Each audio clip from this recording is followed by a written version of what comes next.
আসসালামু আলাইকুম সবাইকে, আশা করি সবাই ভালো আছেন। তো বলা যায় আজকে হচ্ছে আপনাদের লেকচার 1 আমি হচ্ছে নিয়েছি, তাই না? এখন যারা হচ্ছে মনে করেন আপনারা কর্নিয়ার অনলাইন এবং অফলাইন ব্যাচে যে পেইড ক্লাসের হচ্ছে লেকচার 1 মিস করে গিয়েছেন, ঠিক আছে, তাদের জন্য হচ্ছে আমরা আজকে আবার লেকচার 1 হচ্ছে রিভিউ করব, পুনরায়ভাবে হচ্ছে কি লেকচার 1 পুনরায়ভাবে হচ্ছে পড়ব। তো এই লেকচার 1 থেকে যদি হচ্ছে আপনাদের বলা যায় কোনো প্রশ্ন থেকে থাকে, আপনারা অনেকের আইডিয়া আছে, আবার অনেকেই নতুন আজকে, তাই না, যারা অ্যাবসেন্ট ছিলেন তাদের কাছে রিকোয়েস্ট করবো হচ্ছে তারা আজকের ক্লাসটি খুব ভালো করে দেখবেন। কারণ এই যে প্রথম লেকচারটা দুইটা অধ্যায় নিয়ে গঠিত, একটা হচ্ছে ল্যাবরেটরি নিরাপদ ব্যবহার আর একটা হচ্ছে আপনার হচ্ছে গুণগত রসায়ন। তো এই গুণগত রসায়নটা হচ্ছে তুলনামূলকভাবে পরিমাণগত রসায়নের থেকে খুবই গুরুত্বপূর্ণ এবং এখান থেকে অলমোস্ট বলা যায় দুইটা প্রশ্ন থাকতে পারে। সুতরাং আজকের ক্লাসটা খুব মনোযোগ সহকারে দেখবেন এবং কোনো প্রশ্ন থাকলে বা কোনো জিজ্ঞাসা থাকলে হচ্ছে আপনারা করতে পারেন। হ্যাঁ, এক্সকিউজ মি।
আচ্ছা, তাহলে হচ্ছে আমরা দেরি না করে হচ্ছে আজকে ক্লাসটা শুরু করে দেব। আপনারা খুব ভালো করে দেখেন, অনেকে হচ্ছে এইটার ব্যাপারে জানেন এবং অনেকেই হচ্ছে কি আজকে নতুন, তাই না, এই লেকচারে।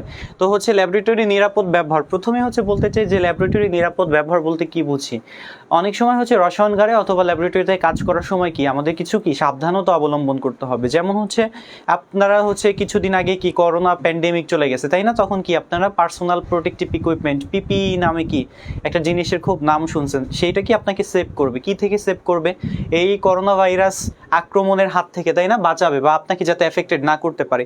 একইভাবে আমরা যখন ল্যাবে বা রসায়নগারে হচ্ছে কাজ করব, তখন আমাদের কি কিছু সাবধানতা অবলম্বন করতে হবে। যেমন আমাদেরকে অ্যাপ্রন পড়তে হবে, আমাদেরকে গগলস পড়তে হবে, আমাদেরকে মাস্ক পড়তে হবে, তাই না। এই যে ছোটোখাটো সাবধানতাগুলো হচ্ছে আমরা অবলম্বন করি ল্যাবরেটরিতে কাজ করার সময়, এবং ল্যাবরেটরির যন্ত্রপাতি এগুলো হচ্ছে আমরা ব্যবহার করব এবং এগুলো পরিষ্কারের কৌশল কোনগুলা হচ্ছে কোন কাজটা করলে হচ্ছে কি আমি সেফ থাকতে পারবো এবং আমার ল্যাবরেটরি কি সেফ থাকতে পারবে, অর্থাৎ ইকোনমিকভাবে হচ্ছে কোনো বেনিফিট না হইলেও কি হবে, আমার কোনো ক্ষতি হবে না, সেটাই হচ্ছে কি ল্যাবরেটরি নিরাপদ ব্যবহার, ঠিক আছে। তো প্রথমে হচ্ছে আমরা যে ব্যাপারটা জানবো সেটা হচ্ছে কি অ্যানালিটিক্যাল পদ্ধতি সম্পর্কে। তো অ্যানালিটিক্যাল পদ্ধতি হচ্ছে কি, অ্যানালিটিক্যাল পদ্ধতি হচ্ছে দেখেন পদার্থের পরিমাপ, ঠিক আছে, পদার্থ প্রত্যেকটা পদার্থ আছে, পদার্থগুলো কি করা হয়, অ্যানালাইসিস করা হয়। একটা হচ্ছে এজন্য এইটাকে 3 ভাগে ভাগ করা যায়। একটা হচ্ছে ম্যাক্রো অ্যানালাইসিস পদ্ধতি, সেমি মাইক্রো অ্যানালাইসিস পদ্ধতি, আর একটা হচ্ছে দেখেন মাইক্রো অ্যানালাইসিস পদ্ধতি। তো ম্যাক্রো অ্যানালাইসিস পদ্ধতি নমুনা পদার্থের 0.5 থেকে 2 গ্রাম পদার্থের কি ভর নিয়ে কাজ করে কে ম্যাক্রো। তাহলে ম্যাক্রো মানে কি মনে রাখবেন বড়, সেমি মাইক্রো অর্থাৎ ম্যাক্রো থেকে কি বড় থেকে একটু ছোট, এরপরে হচ্ছে দেখেন মাইক্রো অ্যানালাইসিস যেটা একেবারেই ছোট। তো যেটা হচ্ছে দেখেন এখানে এককগুলা দেখলে আপনারা কিন্তু বুঝতে পারবেন, ঠিক আছে। এইখানে এককগুলা দেখলে হচ্ছে আপনারা কিন্তু বুঝতে পারবেন যে সেমি মাইক্রো অ্যানালাইসিস পদ্ধতি কত 50 থেকে কত 200 মিলিগ্রাম পর্যন্ত। আচ্ছা, আমরা হচ্ছে একটু দুঃখিত কারণ আমাদের একটু টেকনিক্যাল প্রবলেম হয়েছিল এবং আজকে দেখব যে আজকে হচ্ছে আমাদের সাথে আপনারা যারা যুক্ত আছেন, ইফাত আরা আসসালামু আলাইকুম স্যার, আশিফা আক্তার বলেছেন আসসালামু আলাইকুম স্যার, জানাতুন নিসা আসসালামু আলাইকুম ভাইয়া, ইশরাত জাহান ইম আসসালামু আলাইকুম, মোজাহেদুল, আচ্ছা মোজাহেদুল ইসলাম তমাল বলেছেন আসসালামু আলাইকুম ভাইয়া। আপনাদের সবাইকে ওয়ালাইকুম আসসালাম এবং স্বাগতম জানাচ্ছি ক্লাসে। এবং একটু হচ্ছে বলা যায় একটু 2-3 মিনিটের জন্য আমাদের ডিলে হয়ে গেছিল, তো এর জন্য হচ্ছে দুঃখিত। তো যারা হচ্ছে আজ আমাদের ক্লাসটা হচ্ছে দেখেন নাই বা হচ্ছে করেন নাই, তাদের জন্য আজকের ক্লাসটা বলা যায় কি আবার হচ্ছে কি আমরা রিপিট করছি, ঠিক আছে। সুতরাং যাদের অনেকের হচ্ছে জিজ্ঞাসা থাকবে যে ভাইয়া পুরনো লেকচারে তো এই টপিক সম্পর্কে একটু কনফিউজ ছিল, তো এইটা যদি হচ্ছে আপনি আর একটু বলতেন, ঠিক আছে। তো আপনারা যারা হচ্ছে কোর্নিয়ার স্টুডেন্ট আছেন তারা হচ্ছে সবাই যুক্ত হয়ে নিন এবং আপনাদের ফ্রেন্ড সার্কেল যারা আছে সবাই যুক্ত হয়ে নিন, ওকে। সুমাইয়া সুলতান আসসালামু আলাইকুম ভাই। ওয়ালাইকুম আসসালাম। তমাল বলেছেন কেমন আছেন ভাইয়া? জি আমি ভালো আছি তমাল, আপনি কেমন আছেন? আসেন তা এরপরে হচ্ছে আমাদের যেটা গুরুত্বপূর্ণ সেইটা সম্পর্কে হচ্ছে কি আমাদের জানতে হবে, যেটা খুবই গুরুত্বপূর্ণ।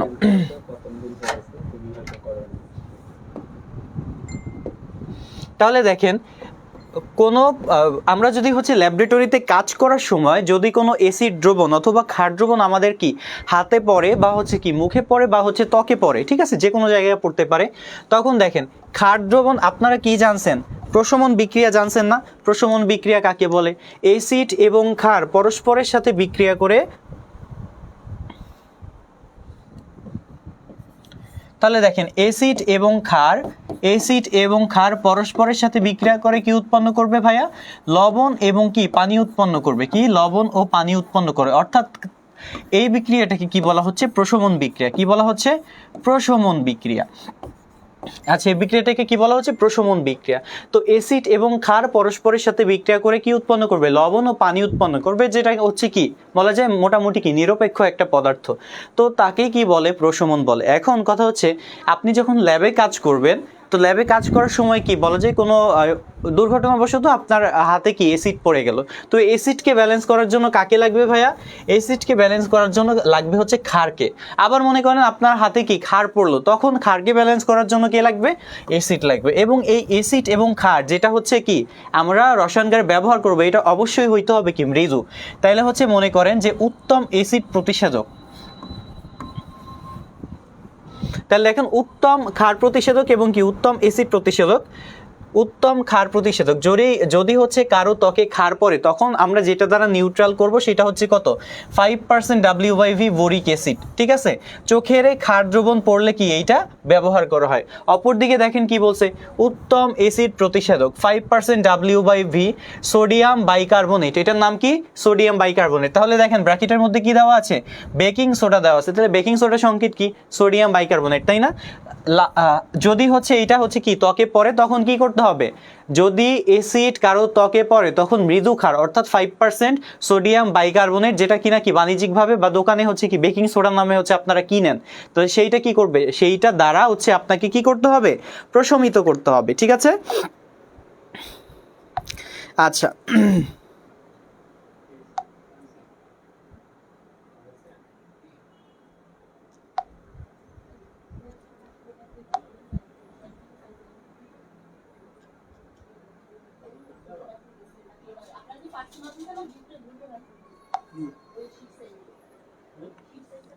আচ্ছা পরবর্তীতে হচ্ছে দেখেন, পরবর্তীতে হচ্ছে আমরা নেক্সটে চলে যাব।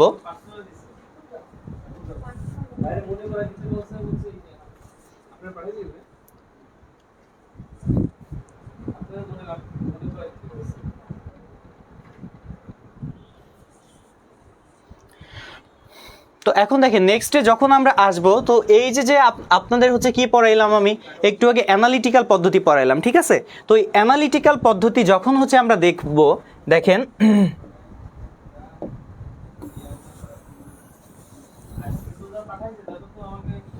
তাহলে যখন হচ্ছে কি বলতেছি, যখন আমরা অ্যানালিটিক্যাল পদ্ধতি পড়বো, অ্যানালিটিক্যাল পদ্ধতি পড়ার আগে আরেকটা ব্যাপারে জানবো, সেটা হচ্ছে কি? সেটা হচ্ছে কি ব্যালেন্স। সেটা হচ্ছে কি ব্যালেন্স। এই ব্যালেন্স হচ্ছে আপনারা জানেন, আগেও পড়ছেন। তাহলে ব্যালেন্সকে হচ্ছে কয় ভাগে ভাগ করা হয় ভাইয়া? 2 ভাগে ভাগ করা হয়। একটা হচ্ছে কি অ্যানালগ ব্যালেন্স, আর একটা হচ্ছে কি ডিজিটাল ব্যালেন্স। তাহলে দেখেন অ্যানালগ ব্যালেন্স, অ্যানালগ, এবং আরেকটা হচ্ছে কি ডিজিটাল। এখন দেখেন এই অ্যানালগ ব্যালেন্সকে আবার 2টা ভাগে ভাগ করতেছি। একটাকে বলতেছি আমরা পলবুঙ্গি ব্যালেন্স,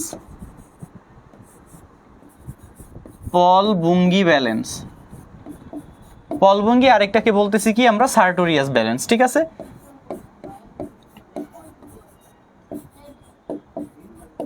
তাহলে একটা হচ্ছে পলভঙ্গি ব্যালেন্স আর একটা হচ্ছে সার্টোরিয়াস ব্যালেন্স।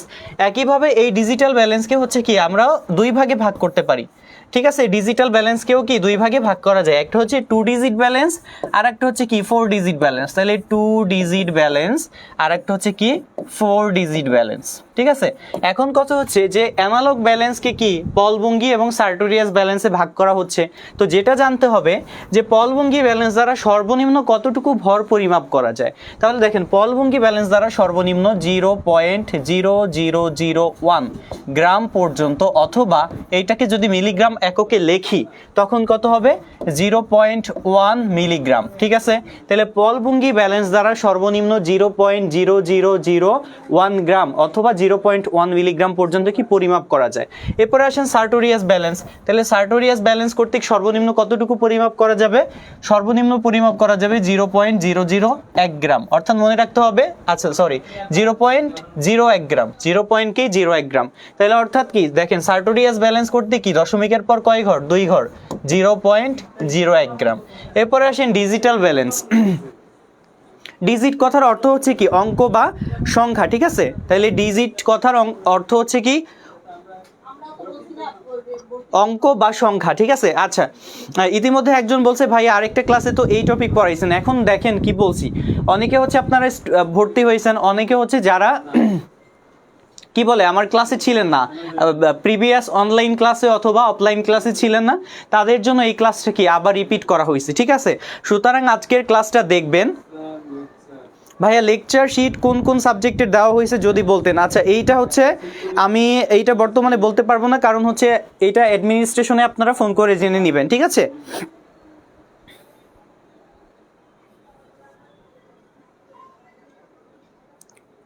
ভাইয়া বলেন হোয়াটসঅ্যাপ গ্রুপে লিংক দিতে, অনেকে জয়েন হয় নাই। আচ্ছা আচ্ছা আচ্ছা ঠিক আছে, বলবো। তাহলে দেখেন আমরা যেটা বলতেছি যে ডিজিটাল ব্যালেন্স, ডিজিট কথার অর্থ হচ্ছে কি অঙ্ক বা সংখ্যা। তো ডিজিট ব্যালেন্সকে বা ডিজিটাল ব্যালেন্সকে কয় ভাগে ভাগ করা যায়, 2 ভাগে। একটা হচ্ছে 2 ডিজিট ব্যালেন্স আর একটা হচ্ছে কি 4 ডিজিট ব্যালেন্স। তাহলে দেখেন এই 2 ডিজিট মানে হচ্ছে মনে রাখবেন যে সার্টোরিয়াস ব্যালেন্স দ্বারা সর্বনিম্ন যতটুকু পরিমাণ করা যাচ্ছে আমার 2 ডিজিট ব্যালেন্স দ্বারা কি ততটুকুই পরিমাপ করা যাচ্ছে। তার মানে সর্বনিম্ন কতটুকু পরিমাপ করা যাবে 0.01 গ্রাম দ্বারা। এরপর আসেন 4 ডিজিট। তো 4 ডিজিট ব্যালেন্স দ্বারা সর্বনিম্ন কতটুকু পরিমাপ করা যাবে, সর্বনিম্ন 0.0001 গ্রাম বা হচ্ছে কি 0.1 মিলিগ্রাম পর্যন্ত কি পরিমাপ করা যাবে, ঠিক আছে। তাহলে এই ব্যালেন্সটা হচ্ছে একটু ভালো করে পড়বেন বা হচ্ছে আপনারা একটু দেখে নেবেন, ঠিক আছে, কারণ এটা থেকে হচ্ছে কি প্রশ্ন আসতে পারে। স্যার ডিপ্লোমাদের তো রসায়ন সাবজেক্টের বই বা শীট কিছুই দেওয়া হয় নাই। আচ্ছা আপনাদের ডিপ্লোমাদের মেবি হচ্ছে সাধারণ বিজ্ঞান বই দেওয়া হয়েছে, তো ওই সাধারণ বিজ্ঞান আর হচ্ছে এখানের যে আলাদা, ঠিক আছে, আলাদা আলাদা আছে।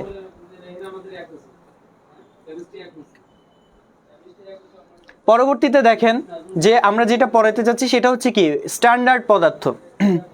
যখন আমরা ব্যালেন্স নিয়ে কাজ করব, ব্যালেন্স কি করে, কোনো পদার্থের পরিমাপ করে, ঠিক আছে, কোনো পদার্থকে কি সে মাপে বা পরিমাপ করে, কোনো পদার্থের ভর পরিমাপ করে।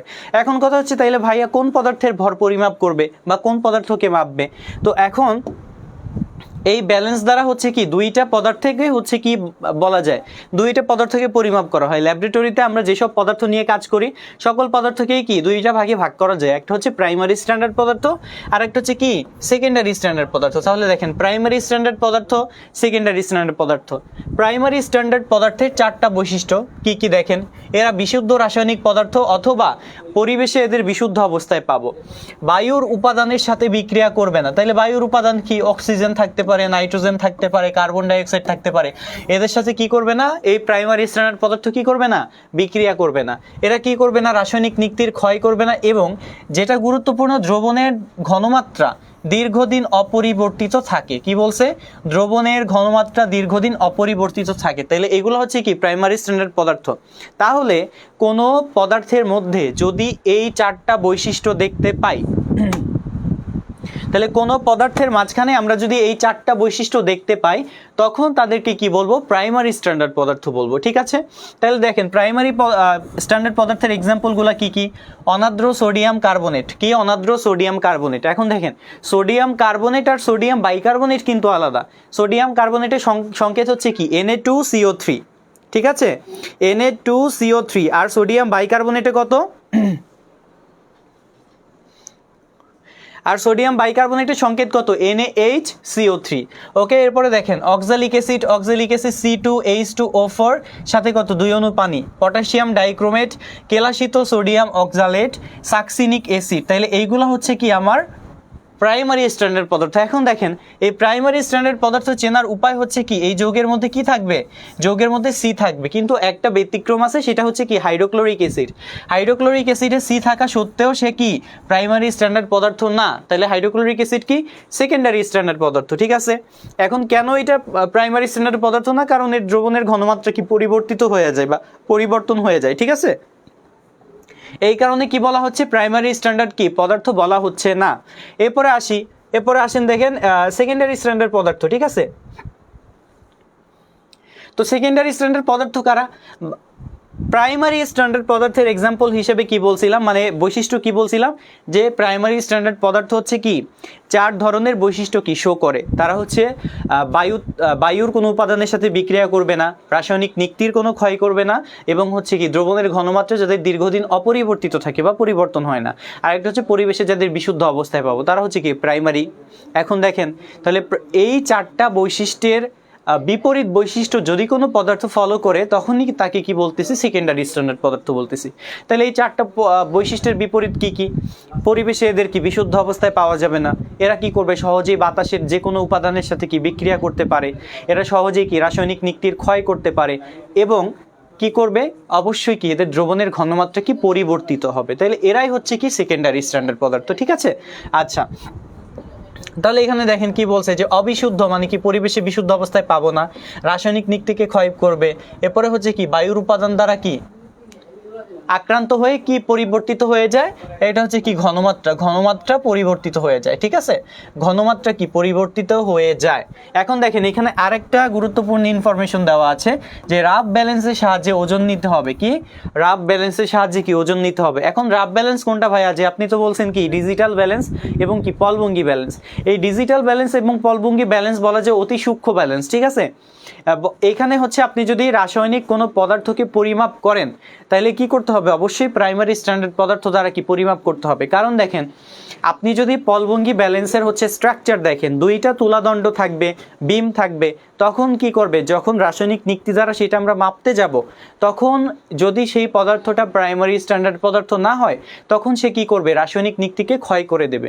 এই কারণে কি বলছে, কোনো সেকেন্ডারি স্ট্যান্ডার্ড যদি হচ্ছে আমরা পরিমাপ করতে যাই, কোনো সেকেন্ডারি স্ট্যান্ডার্ড পদার্থ যদি পরিমাপ করতে যাই তখন কি করতে হবে, রাফ ব্যালেন্সের সাহায্যে কি ওজন নিতে হবে। তাহলে এক্সাম্পলগুলো কি কি দেখেন, উদাহরণগুলো hydrochloric acid, sulphuric acid, sodium hydroxide. Sodium হাইড্রোক্সাইডের অপর নাম কি? কোস্টিক সোডা, তাই না? কি কোস্টিক সোডা। এরপরে caustic potash, potassium permanganate, sodium thiosulphate ইত্যাদি। তাহলে এরা হচ্ছে কি আমার সেকেন্ডারি স্ট্যান্ডার্ড পদার্থের উদাহরণ। ঠিক আছে, এরা হচ্ছে কি সেকেন্ডারি স্ট্যান্ডার্ড পদার্থের এক্সাম্পল। ভাইয়া কি আপনি আচ্ছা জানাতুন নিসা বলেছেন যে ভাইয়া শুধু HCl কি ডিফারেন্ট নাকি আরও আছে? আচ্ছা আপনি বলেছেন ভাইয়া সব HCl কি ডিফারেন্ট নাকি আরও আছে। আচ্ছা মানে তো আপনি হচ্ছে ব্যতিক্রমী কথা বলছেন। দেখেন হাইড্রোক্লোরিক অ্যাসিডে হচ্ছে কি ব্যতিক্রম, শুধু কি বলছে সি থাকবে। তো এটা চেনার উপায় হচ্ছে সি থাকবে। ঠিক আছে, কি থাকবে? সি থাকবে। যেসব পদার্থের মধ্যে সি থাকবে না তারা হচ্ছে কি প্রাইমারি স্ট্যান্ডার্ড পদার্থ না। এখন বলা যায় আপনাদের বই বা অন্যান্য যেখানে কি বলে মডিউল আছে, ঠিক আছে, এই মডিউল সময়ে হচ্ছে কি বলা আছে, যে মডিউল সময়ে বলা আছে যে যেসব পদার্থের মাঝখানে সি থাকবে, মধ্যে সি থাকবে, তাদেরকে হচ্ছে কি বলা হচ্ছে প্রাইমারি স্ট্যান্ডার্ড পদার্থ। কিন্তু ব্যতিক্রম হচ্ছে কি হাইড্রোক্লোরিকই, শুধু হাইড্রোক্লোরিকই ব্যতিক্রম। ঠিক আছে, আচ্ছা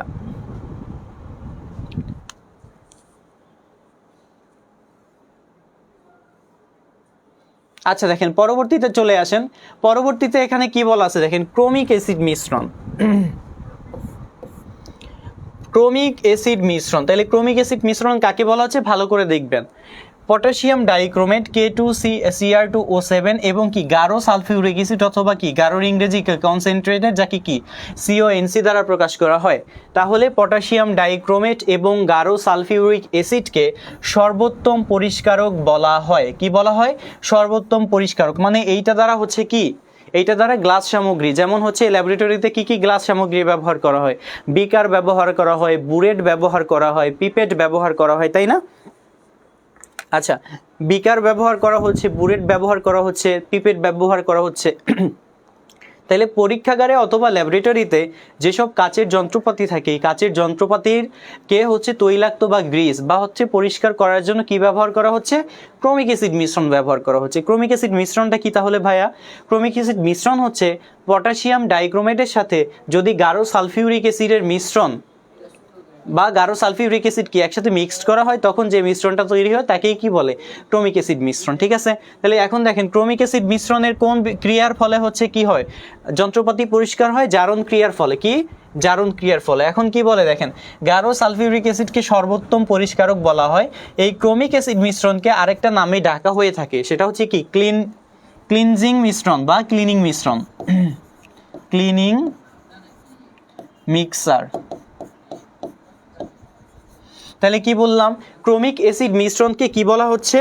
ক্রোমিক অ্যাসিড মিশ্রণকে কি বলা হচ্ছে?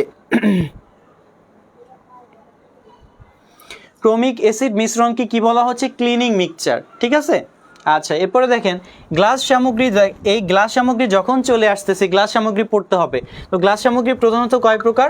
দুই প্রকার। কি কি? সফট গ্লাস, আর একটা হচ্ছে কি হার্ড গ্লাস অথবা কি বলা যায় পাইরেক্স গ্লাস। তাইলে এখন দেখেন সফট গ্লাস বা কোমল গ্লাস, আরেকটা হচ্ছে কি শক্ত গ্লাস বা কি পাইরেক্স গ্লাস। এখন আপনারা যেটা পড়বেন এই সফট গ্লাসের উপাদান কি বা পাইরেক্স গ্লাস দ্বারা কি কি তৈরি করা হয়। দেখেন এই যে পাইরেক্স গ্লাস, এই পাইরেক্স গ্লাস দ্বারা তৈরি করা হয় হচ্ছে কি বুরেট। তাইলে কোন বুরেট তৈরিতে কোন গ্লাস ব্যবহার করা হয়? পাইরেক্স গ্লাস ব্যবহার করা হয়। সফট গ্লাস বা কোমল গ্লাস, দেখেন সফট গ্লাস বা কোমল গ্লাস কোনটা? আমরা যে হচ্ছে পদার্থ মানে রসায়নগারে কি ব্যবহার করি? বিকার ব্যবহার করি, তাই না? বিকার অথবা কি টেস্ট টিউব ব্যবহার করি। টেস্ট টিউব হচ্ছে কি, ওই যে আপনারা দেখবেন হসপিটালে গেলে যে ছোট একটা কি শিশির মতো দেয় লম্বা, তাই না? সেটা হচ্ছে কি ব্লাডের স্যাম্পল কালেক্ট করে। তো ওই ব্লাডের স্যাম্পল বা হচ্ছে কি সরু টিউবের মতো যেটা দেওয়া হয় সেটার নাম হচ্ছে কি টেস্ট টিউব। তো টেস্ট টিউব তৈরি করতে যে গ্লাসটা ব্যবহার করা হয় সেই গ্লাসটা হচ্ছে কি সফট গ্লাস। আর পাইরেক্স গ্লাসটা হচ্ছে কি বুরেট তৈরি করতে। ঠিক আছে, তাহলে বুরেট তৈরি করতে যে গ্লাসটা ব্যবহার করা হচ্ছে সেই গ্লাসের নাম হচ্ছে কি পাইরেক্স গ্লাস। ওকে, এখন দেখেন একটু আগে হচ্ছে আমরা কি পড়লাম যে ক্রোমিক অ্যাসিড মিশ্রণ। তো একইভাবে ল্যাবরেটরিতে গ্লাস সামগ্রী পরিষ্কার করার জন্য কতগুলো মিশ্রণ আছে? একটাকে বললাম আমরা কি ক্লিনিং মিশ্রণ, তাই না? Cleaning mixture. তাহলে ক্লিনিং মিক্সচার। আরেকটা হচ্ছে দেখেন পরিবেশ বান্ধব জ্বালানি, পরিবেশ বান্ধব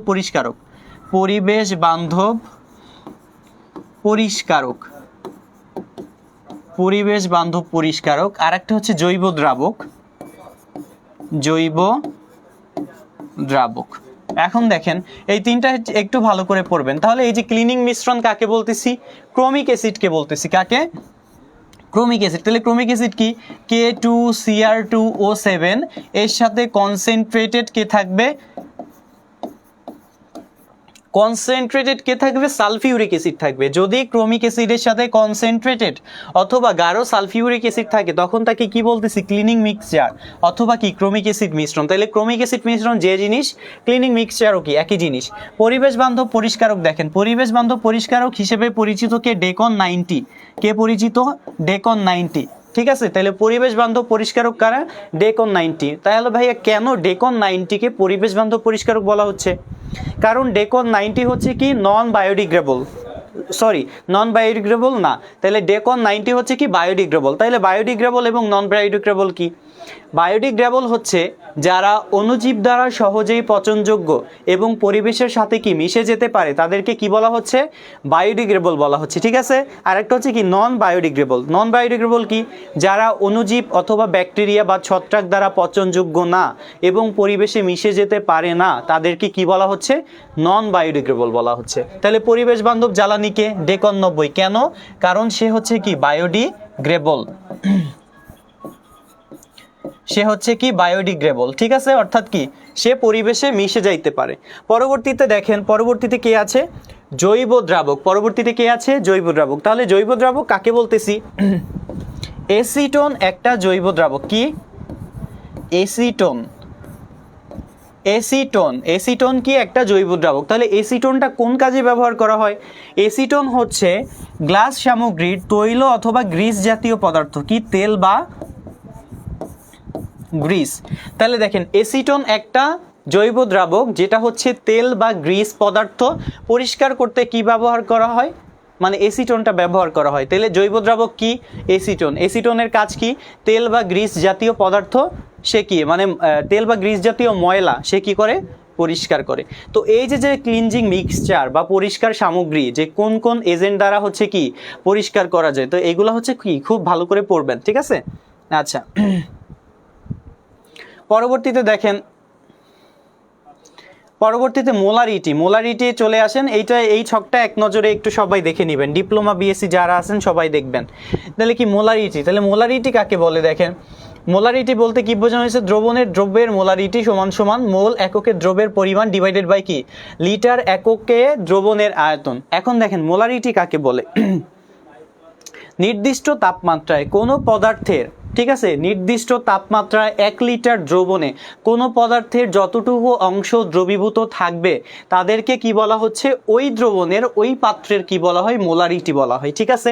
তাইলে নির্দিষ্ট তাপমাত্রায় কোনো পদার্থের 1 লিটার দ্রবণে যতটুকু পরিমাণ মোল দ্রবীভূত থাকবে বা যতটুকু অংশ দ্রবীভূত থাকবে তাদেরকে কি বলা হয়, মোলারিটি বলা হয়। এখন মোলারিটিকে কি সি দ্বারাও প্রকাশ করা হয়, মোলারিটিকে সি দ্বারা প্রকাশ করা হয় অথবা কি এস দ্বারা প্রকাশ করা হয়। এস মিন্স কি সলিবিলিটি অথবা কি মোলারিটি, ঠিক আছে, অথবা কি দ্রাব্যতা বলা হয়। তাহলে দেখেন এই যে মোলারিটির সূত্র কি, যে মোলারিটির সূত্র এই যে সি ইকুয়াল কত, ডাব্লিউ ইন্টু 1000 ডিভাইডেড বাই হচ্ছে কি এমবি।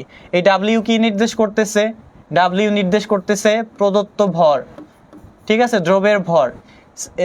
এরপর হচ্ছে আপনার এম কি নির্দেশ করতেছে, আণবিক ভর, আণবিক ভর। এরপর হচ্ছে ভি কি নির্দেশ করতেছে, ভি নির্দেশ করতেছে আয়তন, ভি কি নির্দেশ করতেছে আয়তন।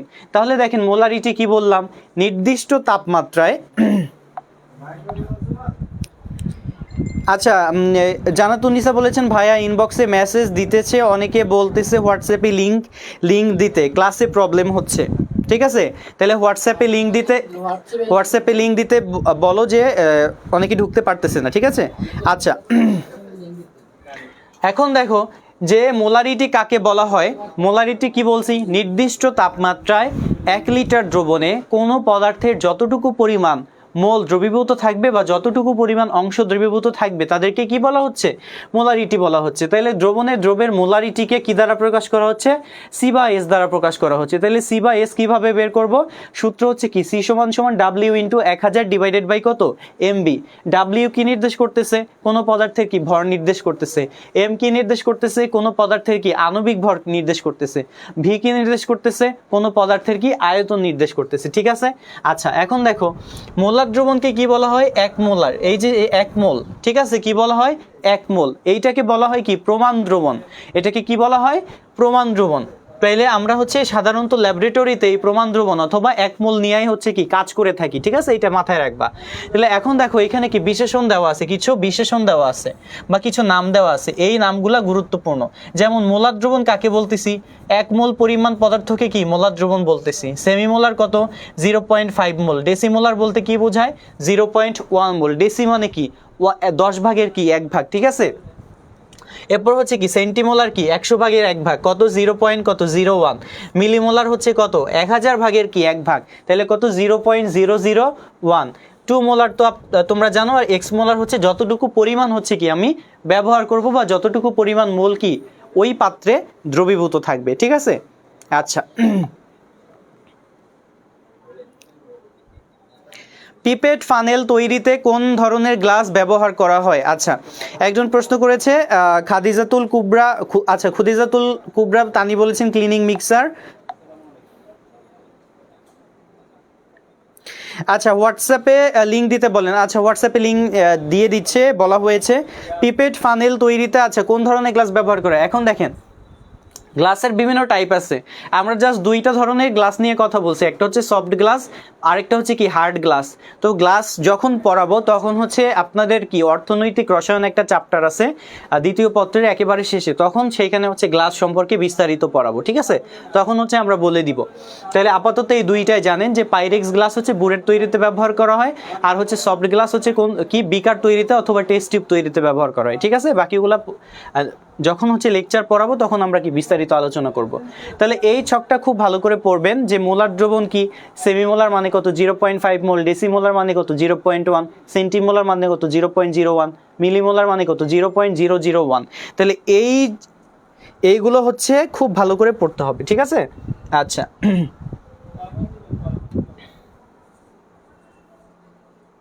আচ্ছা দেখেন এখানে একটু আগে হচ্ছে আপনাদেরকে ডিজিটাল ব্যালেন্স সম্পর্কে পড়াই নিছি, যে ডিজিটাল ব্যালেন্সকে কি বলে, টপ লোডিং ব্যালেন্স বলে।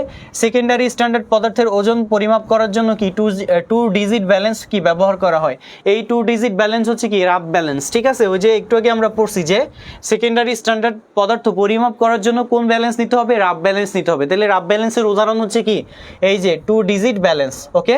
তাহলে এখন দেখেন ডিজিটাল ব্যালেন্সকে কি বলা হচ্ছে, টপ লোডিং ব্যালেন্স বলা হচ্ছে। একটু আগে যে কথা বলছি এখানেও কি একই কথা বলা আছে যে পলভঙ্গি ব্যালেন্স দ্বারা 0.0001 গ্রাম অথবা 0.1 মিলিগ্রাম পর্যন্ত সঠিকভাবে ওজন পরিমাপ করা যায়। সার্টোরিয়াস ব্যালেন্স দ্বারা 0.1 অর্থাৎ দেখেন দশমিকের পর 2 ঘর, এইটা দশমিকের পর 4 ঘর পর্যন্ত সঠিকভাবে মাপা যায়। টু ডিজিট ব্যালেন্স দ্বারা দেখেন সেম, দশমিকের পর 2 ঘর, 4 ডিজিট ব্যালেন্স দ্বারা দশমিকের পর কি 4 ঘর অথবা 0.1 মিলিগ্রাম পর্যন্ত কি সঠিকভাবে ওজন পরিমাপ করা যায়, ঠিক আছে, ভর পরিমাপ করা যায়। আচ্ছা এরপরে পরবর্তীতে আসেন, এই যে প্রাইমারি স্ট্যান্ডার্ড পদার্থ, সেকেন্ডারি স্ট্যান্ডার্ড পদার্থ, এগুলো একটু এক্সাম্পলগুলো ভালো করে দেখবেন, ঠিক আছে। বিএসসি ডিপ্লোমা অনেকেই হচ্ছে কি পদার্থের আণবিক ভর বের করতে পারেন না।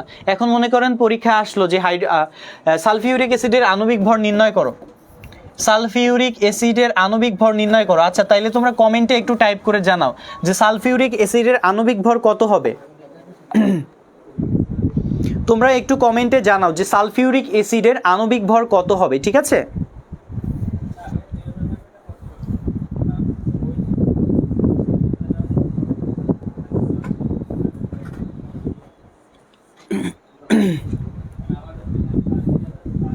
যারা হচ্ছে ক্লাসে যুক্ত আছো তাদেরকে হচ্ছে বললাম যে সালফিউরিক অ্যাসিডের আণবিক ভর কত হবে।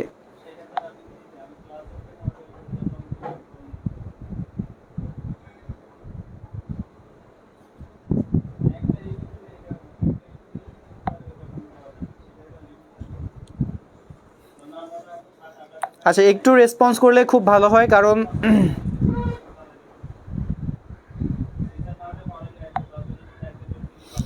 আচ্ছা ইতিমধ্যে একজনের অ্যান্সার পেয়েছি, খুদিজাতুল কুবরা তানি বলেছেন 98 গ্রাম। আচ্ছা একজন অ্যান্সার দিয়েছে, আশা করি যারা হচ্ছে আমাদের সাথে যুক্ত আছো বা ক্লাস দেখছো তারাও অ্যান্সার দিবা।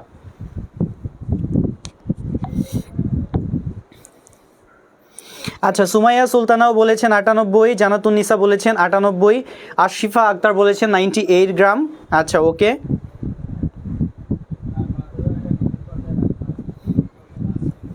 আচ্ছা আমরা একজনে একটা কমেন্ট করি, ঠিক আছে, আমি দেখতে পাচ্ছি কারণ মানুষ কম তো সুতরাং হচ্ছে। আচ্ছা উর্মি আক্তার বলেছেন 98। আচ্ছা তার মানে সবাই জানি তাই না যে আণবিক ভর কি নির্ণয় করা সবাই জানি, তাইলে সালফিউরিক অ্যাসিডের আণবিক ভর কত 98। ও আচ্ছা তোমরা কি দেখে বলছো নাকি? হ্যাঁ হ্যাঁ আমি তো দেখিই নাই যে এইটা হচ্ছে বোর্ডে দেওয়া আছে, দেখছো। দেখে দেখে বললে লাভ নাই, এটা জানতে হবে, ঠিক আছে। তাহলে দেখো অনার্দ্র সোডিয়াম কার্বনেটের এই যে আণবিক ভর দেওয়া আছে, এই আণবিক ভরগুলো হচ্ছে কি বের করা শিখতে হবে, ঠিক আছে। যারা হচ্ছে পারো না তাদের জন্য একবার দেখাই দিচ্ছি।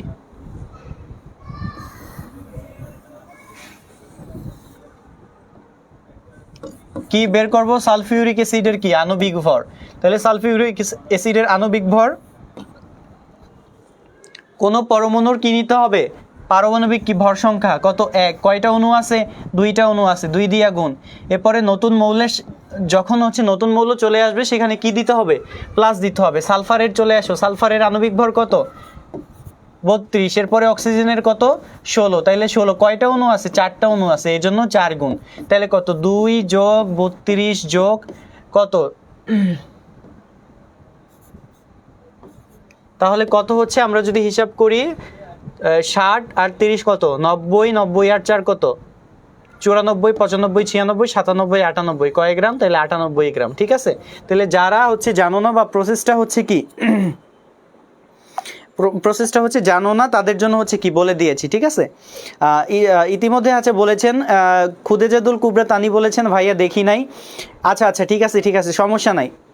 আচ্ছা সমস্যা নাই, আপনারা যদি পারেন তাহলে এটা খুবই ভালো। ঠিক আছে, যদি হচ্ছে পেরে থাকেন তাহলে এর থেকে কি ভালো আর কিছু নাই, জাস্ট এই পুরনো বলা যায় যে পুরনো পড়া একটু কি ঝালাই দিয়ে নিচ্ছি আমরা, তাই না? আচ্ছা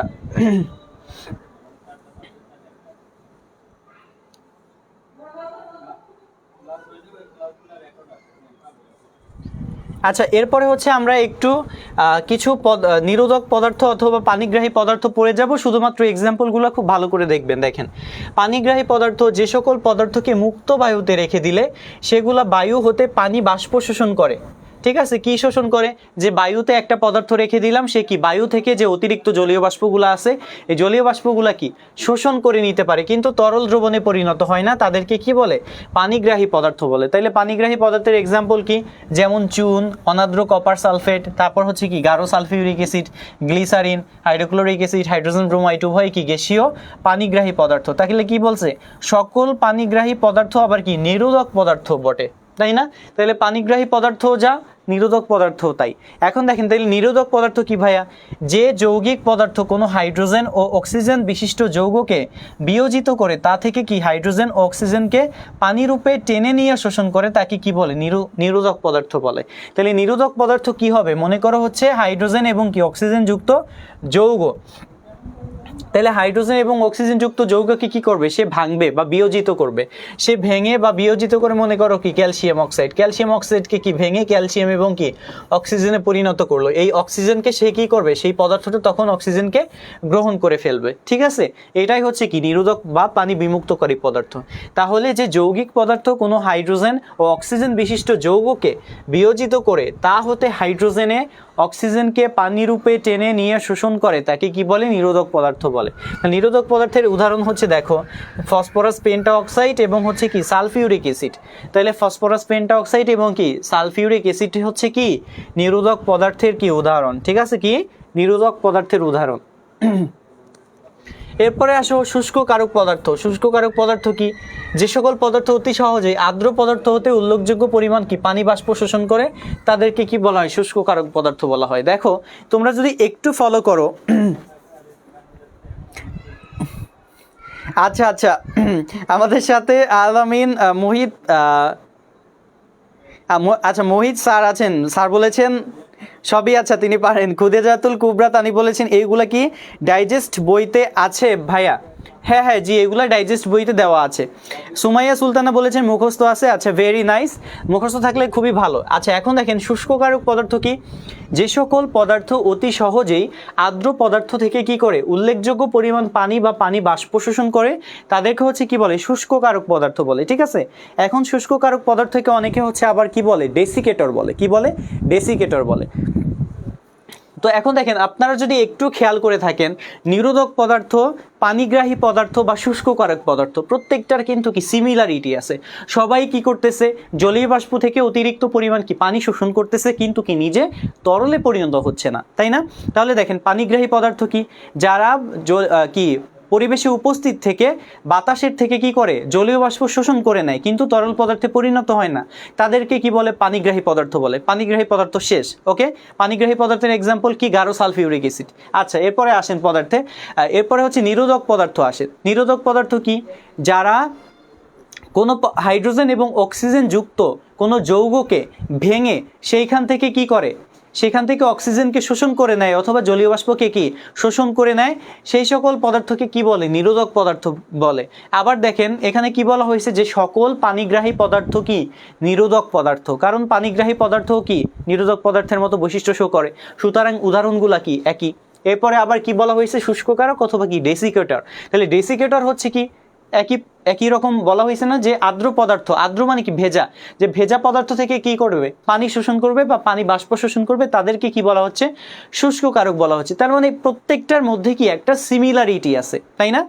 সিমিলারিটি, তাহলে হোয়াট ইজ দ্য সিমিলারিটি? তাহলে সিমিলারিটি হচ্ছে সব এই তিনটা পদার্থই হচ্ছে কি করে, পানি শোষণ করবে, ঠিক আছে? তাহলে উদাহরণ হচ্ছে কি দেখেন, ফসফরাস পেন্টাঅক্সাইড, বিগলিত ক্যালসিয়াম ক্লোরাইড, তারপর হচ্ছে কি ক্যালসিয়াম অক্সাইড বা চুন, ঘন সালফিউরিক অ্যাসিড। সালফিউরিক অ্যাসিডের আগে ঘন অথবা গাঢ় অথবা কনসেন্ট্রেটেড আছে কিনা এটা ভালো করে ফলো করবেন। এরপর হচ্ছে কি দেখেন, সিলিকা জেল বা হচ্ছে সোডিয়াম থায়োসালফেট, অনাদ্র জিঙ্ক ক্লোরাইড, কস্টিক সোডা এবং কি কস্টিক পটাশ। এরপরে দেখেন দাহ্য পদার্থ, দাহ্য পদার্থ থেকে নার্সিং ভর্তি পরীক্ষা বিএসসিদের কি এমসিকিউ প্রশ্ন হয়েছে। তাইলে দাহ্য পদার্থ থেকে কি নার্সিং ভর্তি পরীক্ষা বিএসসিদের এমসিকিউ প্রশ্ন আসছে। তাই দেখেন দাহ্য পদার্থ কি, যে কোনো তরল, কঠিন বা গ্যাসীয় পদার্থ যাদের গলনাঙ্ক 60 ডিগ্রি এর নিচে তাদেরকে কি বলা হয়, দাহ্য পদার্থ বলা হয়। তাহলে দাহ্য পদার্থ কি হবে, অতি সহজেই কি আগুন ধরে যাবে না। যেমন উদাহরণ হিসেবে কি বলা হয়েছে দেখেন, জৈব দ্রাবক, ether, benzene, alcohol, acetone, xylene, toluene, তীব্র জারক, হাইড্রোজেন পারঅক্সাইড, বেনজোয়েল কি ক্লোরাইড এবং কি হাইড্রোজেন। তো এরা হচ্ছে কি দাহ্য পদার্থ, ঠিক আছে? এরপরে হচ্ছে দেখেন ক্ষয়কারী পদার্থ, যে কোনো জলীয় দ্রবণ যাদের পিএইচ এর মান 2.5 এর চেয়ে কম এবং 12.5 এর চেয়ে বেশি তারাই ক্ষয়কারী পদার্থ। সে ক্ষয়কারী পদার্থ কি তীব্র অ্যাসিড হবে এবং কি তীব্র ক্ষার হবে। তাহলে তীব্র অ্যাসিড কারা, যাদের পিএইচ ভ্যালু কি 2.5 এর থেকে কম এবং যাদের পিএইচ ভ্যালু 12.5 থেকে বেশি, অর্থাৎ কি সবল ক্ষার এবং কি সবল অ্যাসিড, এরা হচ্ছে কি নামে পরিচিত, ক্ষয়কারী পদার্থ নামে পরিচিত। তাহলে ক্ষয়কারী পদার্থ কি hydrochloric acid, sulphuric acid, caustic soda, caustic potash. Okay, তাহলে এরা হচ্ছে কি ক্ষয়কারী পদার্থ। তো এইটা হচ্ছে, এইগুলা হচ্ছে একটু ভালো করে দেখবেন।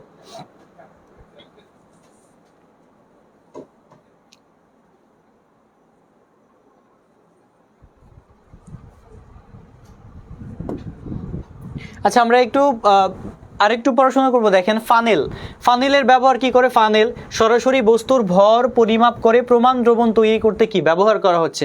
তাহলে ফানেল কোন কাজে লাগে, প্রমাণ দ্রবণ তৈরি করতে লাগে। বুরেট, বুরেট ক্ষুদ্রতম ভাগের আয়তন আছে, বুরেটের ক্ষুদ্রতম ভাগের আয়তন কত, 1 সেন্টিমিটার কিউব হয়। মনে করেন এইটা একটা বুরেট, ঠিক আছে, মনে করেন এইটা একটা কি বুরেট অঙ্কন করলাম। তাহলে এই বুরেটের এখানে কি, যেমন থার্মোমিটার কি এই যে দাগ কাটা থাকে না, এখানে বুরেটেরও কি দাগ কাটা থাকে। তো এই যে ক্ষুদ্রতম যে এক ভাগ আছে, এই ক্ষুদ্রতম এক ভাগের আয়তন হচ্ছে কত, 1 সেন্টিমিটার কিউব, এটা এখানে বলা হয়েছে।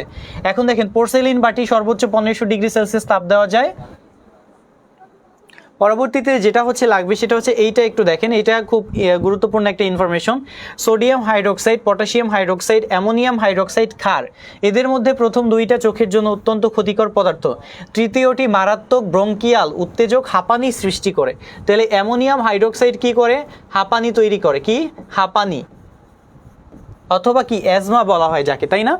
এরপর হচ্ছে দেখেন গাঢ় অ্যাসিড নিরোধক পদার্থ, জারক পদার্থ ত্বক ও চোখের মারাত্মক ক্ষতি সাধন করে। এরপর হচ্ছে হাইড্রোজেন ফ্লোরাইড কি করে, ক্ষতের সৃষ্টি করে। এখন দেখেন এই যে হাইড্রোজেন ফ্লোরাইড, হাইড্রোজেন ফ্লোরাইডের আরেকটা ব্যবহার আছে, সেটা হচ্ছে কি কাচের উপর নকশা করতে কি ব্যবহার করা হয়,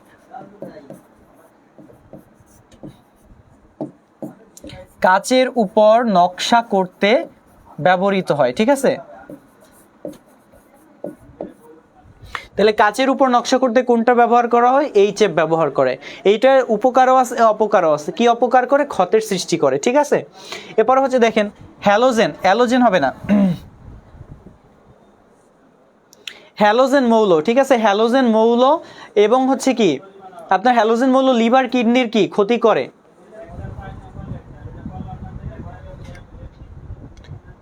হ্যালোজেনো অ্যালকেন, ঠিক আছে, হ্যালোজেনো অ্যালকেন, এটা হ্যালোজেনো অ্যালকেন লিভার বা কিডনির কি ক্ষতি করে।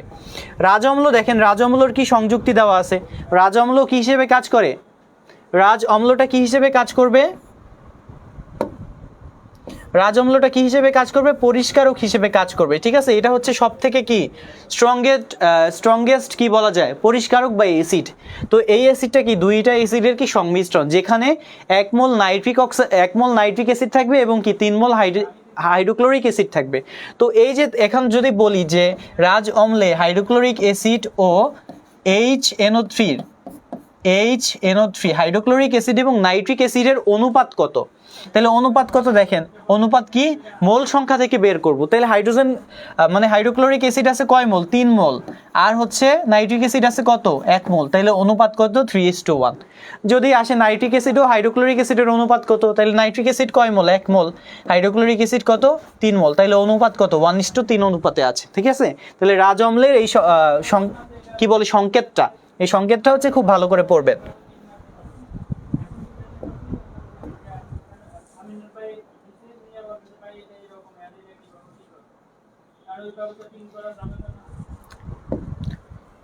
এরপরে হচ্ছে দেখেন একটু আগে ফানেল পড়লাম, যে ফানেল কোন কাজে ব্যবহার করা হয়? প্রমাণ দ্রবণ প্রস্তুতিতে ব্যবহার করা হয়।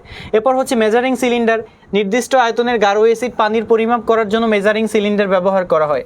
আয়তনিক ফ্লাস্ক, যে কোনো ঘনমাত্রার প্রমাণ দ্রবণ, তাহলে আয়তনিক ফ্লাস্ক হচ্ছে কি প্রমাণ দ্রবণ তৈরি করার জন্য ব্যবহার করা হয়। বুরেট তো বলা হয়েছে যে ক্ষুদ্রতম ভাগের আয়তন কত? 0.1 সেন্টিমিটার কিউব।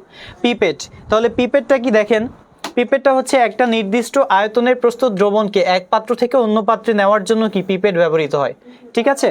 তাহলে এইগুলা হচ্ছে কি খুব ভালো করে পড়বেন। কিছু কিছু যন্ত্রপাতি আছে, যন্ত্রপাতিগুলা কোন কাজ দ্বারা তৈরি এবং তাদের পরিষ্কারের কৌশলাদি, ঠিক আছে? কোন কোন পদার্থ দ্বারা এদের পরিষ্কার করা হয়, কোনটা দ্বারা পরিষ্কার করলে ভালো হবে, কোনটা সর্বোত্তম পরিষ্কারক, কোনটা পরিবেশ বান্ধব পরিষ্কারক, এগুলা হচ্ছে কি খুব ভালো করে পড়বেন।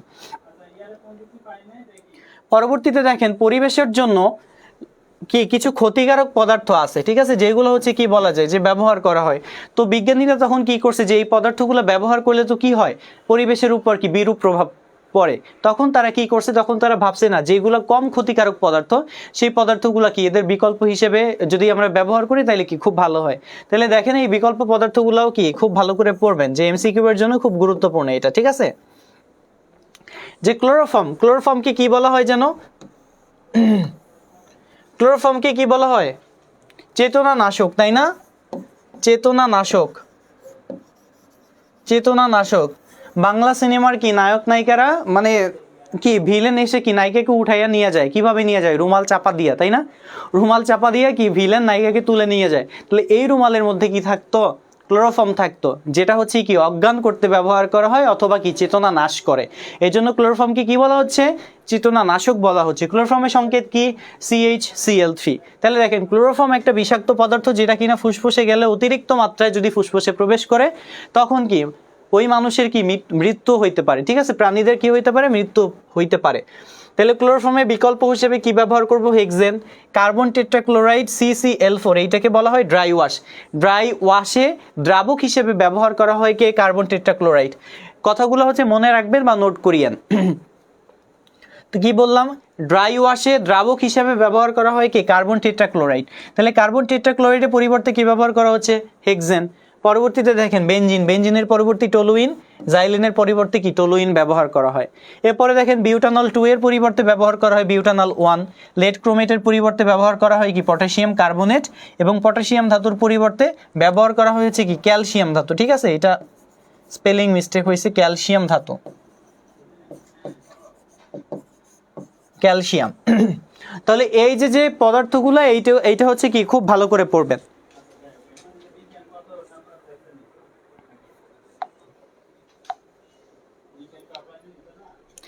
ডাইজেস্ট বইতে খুব শর্ট করে দেওয়া, হ্যাঁ ডাইজেস্ট বইতে শর্ট করে দেওয়া আছে, কিন্তু এগুলা কি করতে হবে আপনাদের মেইন বই থেকে দেখেন। এটা তো আর মেইন বইয়ের মতো ওরকম বড় করে সম্ভব না, তাই না? সেটা হচ্ছে এজন্য কি করতে হবে, আমরা যে টপিকগুলো হচ্ছে আপনাদেরকে বলে দেই, এই টপিকগুলোই কি করতে হবে মেইন বই থেকে ব্রিফলি অথবা কি বিস্তারিত আকারে পড়তে হবে। বুঝতে পারছেন? আচ্ছা,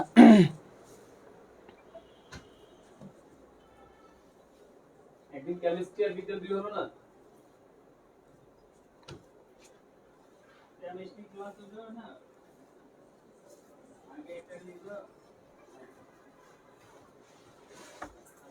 আমি দেখি।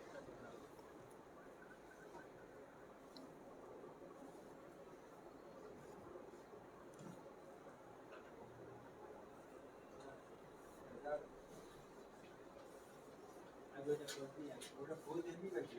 না এটা বুঝি আমার এটা দেখি এটা আমার আমি আচ্ছা আমরা হচ্ছে দেখেন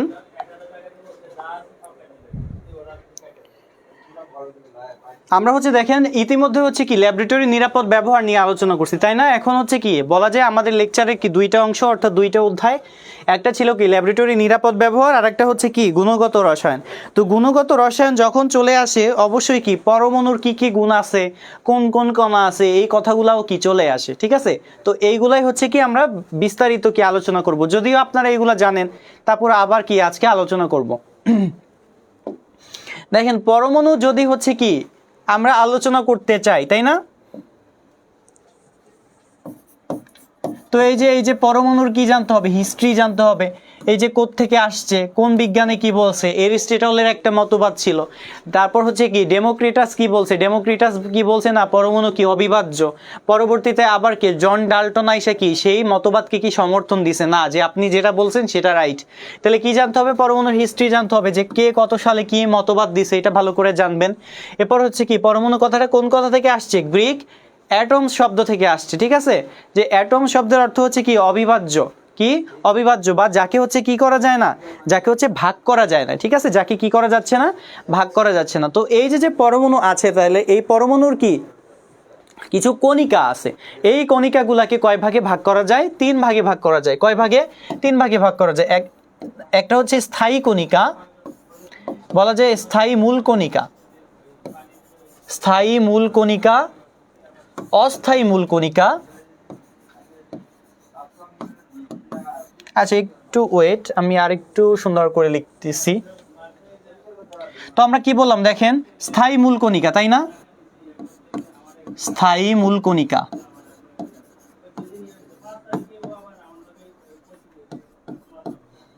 এরপরে হচ্ছে অস্থায়ী মূল কণিকা,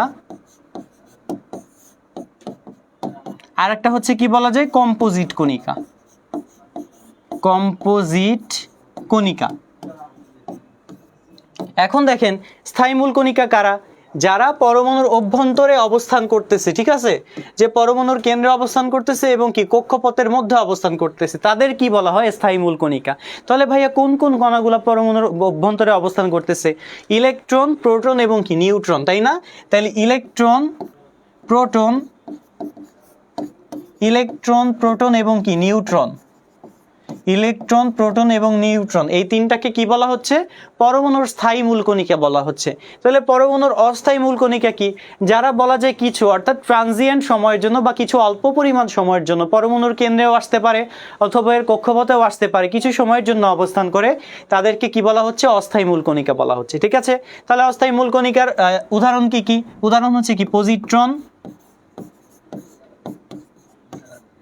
পজিট্রন, নিউট্রিনো, নিউট্রিনো, নিউট্রন না কিন্তু, ঠিক আছে? পজিট্রন, নিউট্রিনো, অ্যান্টি নিউট্রিনো,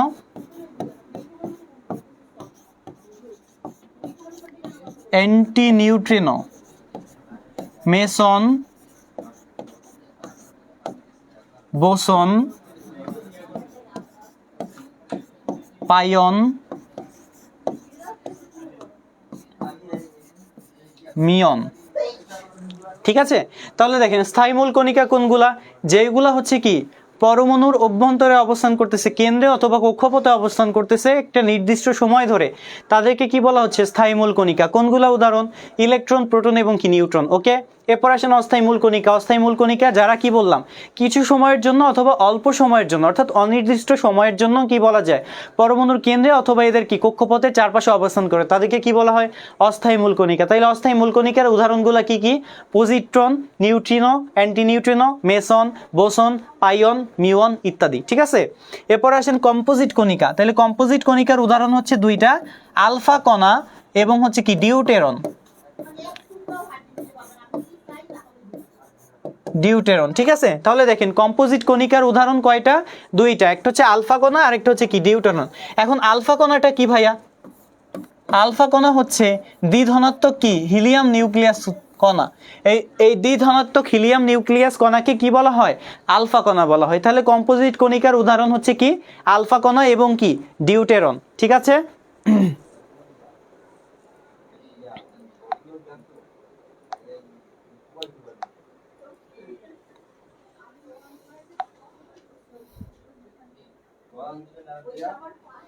আচ্ছা তাহলে এইটা খুব ভালো করে দেখবেন, ঠিক আছে? এখান থেকে বলা যায় একটা প্রশ্ন আসতে পারে, এখন প্রশ্ন আসতে পারে যে নিচের কোন মৌলটা হচ্ছে কি স্থায়ী মূল কণিকা বা নয়, যে নিচের কোনটা অস্থায়ী মূল কণিকা বা নিচের কোনটা কম্পোজিট কণিকা, এরকম কি এখান থেকে প্রশ্ন আসতে পারে। আচ্ছা পরবর্তীতে এখন দেখেন লেকচারে আবার চলে আসতেছি ডাইজেস্টে, যে স্থায়ী মূল কণিকার কি বিভিন্ন তথ্য, ইলেকট্রন, প্রোটন এবং কি নিউট্রন, এরা কে কে আবিষ্কার করলো, আবিষ্কারকের নামকরণটা পড়ে নেবেন, বাট আবিষ্কারকটা বেশি গুরুত্বপূর্ণ। তাহলে ইলেকট্রন আবিষ্কার করে কে? বিজ্ঞানী থমসন। প্রোটন আবিষ্কার করে কে? রাদারফোর্ড। নিউটন আবিষ্কার করে কে? বিজ্ঞানী চ্যাডউইক অথবা কি বুথ। ওকে, আবিষ্কারের সন দেখেন 1897, 1911, 1932 সাল। অবস্থান কি? ইলেকট্রন কোথায় অবস্থান করতেছে?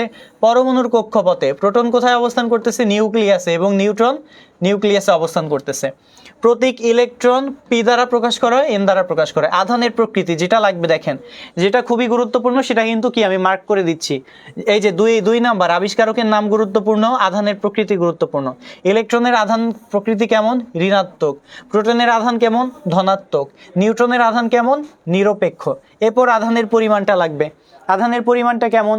ইলেকট্রনেরও যে আধান, প্রোটনেরও একই আধান, কিন্তু কি একটা প্লাস আর একটা কি মাইনাস।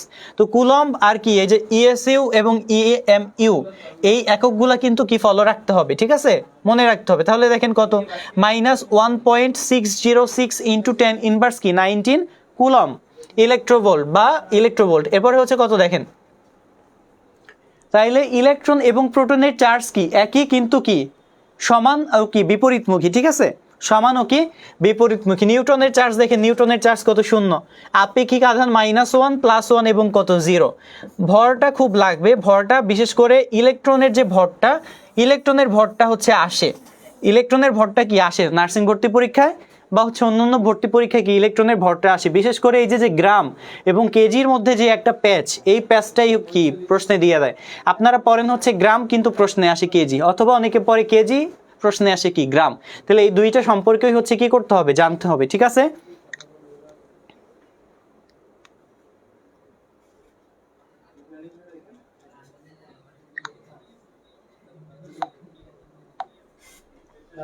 আচ্ছা দেখেন, তাহলে পরবর্তীতে হচ্ছে কি আমরা চলে যাচ্ছি, যখন হচ্ছে আমরা এগুলা নিয়ে আলোচনা করতেছি তখন অবশ্যই কি চলে আসে, অরবিটাল চলে আসতেছে, তাই না? কারা চলে আসে? অরবিটাল চলে আসে। তো এই অরবিটাল সমূহ দেখেন কি চলে আসতেছে, অরবিটাল চলে আসতেছে। অরবিটাল কয় প্রকার? অরবিটাল কি বিভিন্ন ধরনের অরবিটাল আছে না, তাই না? অরবিট এবং অরবিটাল, দেখেন এই যে ভালো কথা মনে পড়ছে যে অরবিট এবং অরবিটাল, অরবিট এবং অরবিটালের মধ্যে পার্থক্য পড়বেন। অরবিট ভার্সেস অরবিটাল, দুইটা জিনিস কিন্তু কি এক না, একটা কক্ষপথ আর একটা কি উপশক্তি স্তর, তাই না? একটা কি কক্ষপথ আর একটা হচ্ছে একটা শক্তি স্তর আর একটা হচ্ছে কি উপশক্তি স্তর। এটা হচ্ছে কি অরবিটাল অরবিটালের মধ্যে পার্থক্য। অরবিটাল কি কি এস পি ডি এফ, এইগুলা হচ্ছে কি অরবিটাল। আর অরবিট কোনগুলা? কে এল এম এন, এইগুলাকে কি অরবিট, তাই না? অরবিটকে কি দ্বারা প্রকাশ করা হয়? কে এল এম এন দ্বারা প্রকাশ করা হয়। অরবিটালকে কি কি দ্বারা প্রকাশ করা হয়? S orbital, P orbital, D orbital, F orbital. এখন কথা হচ্ছে কে শক্তি স্তরে সর্বোচ্চ কয়টা থাকতে পারবে, এল শক্তি স্তরে কয়টা থাকতে পারবে, এম শক্তি স্তরে কয়টা থাকতে পারবে, এন শক্তি স্তরে কয়টা থাকতে পারবে, ঠিক আছে। একইভাবে এই যে অরবিটাল, এস অরবিটালে সর্বোচ্চ 2টা, পি অরবিটালে কি সর্বোচ্চ 6টা, ডি অরবিটালে কি সর্বোচ্চ 10টা, এফ অরবিটালে কি সর্বোচ্চ 14টা কি ইলেকট্রন থাকতে পারে। এখন এই যে আমার কি শক্তি স্তর, তাহলে এই শক্তি স্তরে তাহলে কতটা ইলেকট্রন থাকতে পারে, এগুলো হচ্ছে কি করতে হবে, একটু ভালো করে হচ্ছে কি আপনারা পড়বেন যে অরবিট এবং অরবিটালের মধ্যে যে পার্থক্য আছে, অরবিট এবং অরবিটালের মধ্যে যে পার্থক্য আছে এগুলা পড়বেন। এইটা কিন্তু বেসিক, যে আমি যদি কে এল এম এন নাই চিনি, আমি যদি এস পি ডি এফ নাই চিনি, কোনটা অরবিট আর কোনটা অরবিটাল, তাহলে কি এদের সর্বোচ্চ শক্তি স্তরে কতটা ইলেকট্রন ধরে অথবা ধারণ ক্ষমতা কত, সেটা কিন্তু কি আমরা বুঝতে পারবো না, ঠিক আছে।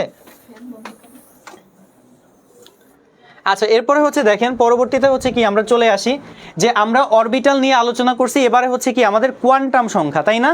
তো কোয়ান্টাম সংখ্যাটা হচ্ছে কি দেখেন ভাইয়া,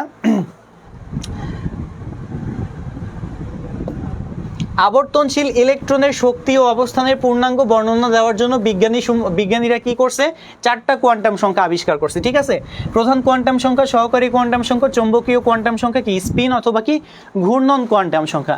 এই প্রধান কোয়ান্টাম সংখ্যাকে কি দ্বারা প্রকাশ করা হয়, এন দ্বারা প্রকাশ করা হয়। সহকারী কোয়ান্টাম সংখ্যাকে এল দ্বারা প্রকাশ করা হয়। এই সহকারী কোয়ান্টাম সংখ্যার আরেকটা নাম আছে যাকে বলা হয় কি অ্যাজিমুথাল কোয়ান্টাম সংখ্যা। কি বলা হয়, অ্যাজিমুথাল কোয়ান্টাম সংখ্যা। দেখেন তাহলে প্রধান কোয়ান্টাম সংখ্যা, সহকারী কোয়ান্টাম সংখ্যা, সহকারী কোয়ান্টাম সংখ্যায় আরেকটা নাম বললাম কি অ্যাজিমুথাল কোয়ান্টাম সংখ্যা। এখন দেখেন প্রধান কোয়ান্টাম সংখ্যা আবিষ্কারক হচ্ছে কে, বিজ্ঞানী বোর। কত সালে আবিষ্কার করে সে, 1913 সালে। তাহলে কি দ্বারা প্রকাশ করা হয়, এন দ্বারা প্রকাশ করা হয়। তাৎপর্য বা প্রয়োজনীয়তা কি, শক্তি স্তরের আকার সম্পর্কে ধারণা পাওয়া যায় প্রধান বর্ণালী রেখা কি ব্যাখ্যা করার জন্য। সহকারী কোয়ান্টাম সংখ্যার ব্যবহার কি, সহকারী কোয়ান্টাম সংখ্যা কি, সহকারী কোয়ান্টাম সংখ্যাকে এল দ্বারা প্রকাশ করা হয়। ঠিক আছে, এল। আবিষ্কারককে বিজ্ঞানী সমারফিল্ড।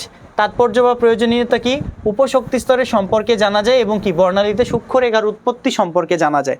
ঠিক আছে,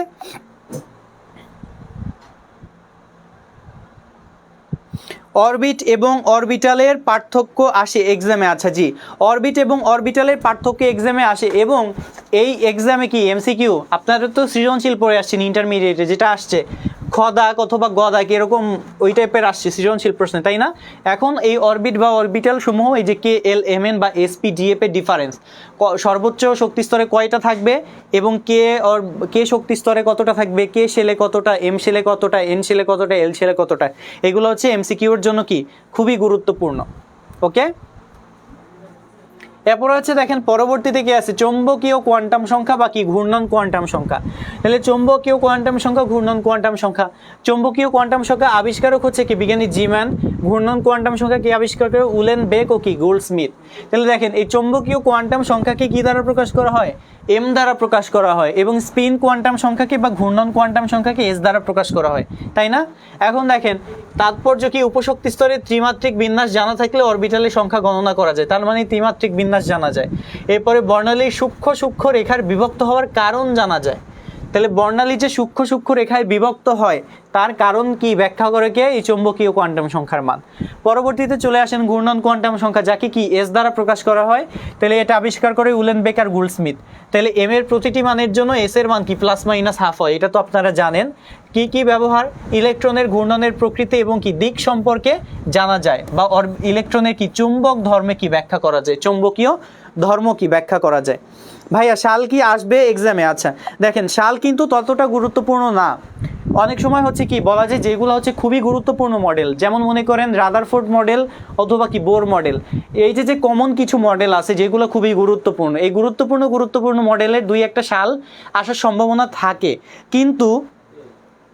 কিন্তু বলা যায় যে নার্সিং ভর্তি পরীক্ষায় এই যে সাল আসে না, কে কত সালে এইটা আবিষ্কার করছে, কে কত সালে ওইটা আবিষ্কার করছে, কিন্তু বলা যায় চিরাচরিত যে ধারণা, যে মডেলগুলো আপনারা ছোট থেকে পড়ে আসছেন বেশি গুরুত্বপূর্ণ, বোর মডেল অথবা রাদারফোর্ড মডেল, এইগুলা কয় সালে আবিষ্কার হয়েছে, তারপরে কে কত সালে নোবেল পুরস্কার পাইছে, ঠিক আছে, এইগুলা একটু ধারণা রাখবেন। ওকে,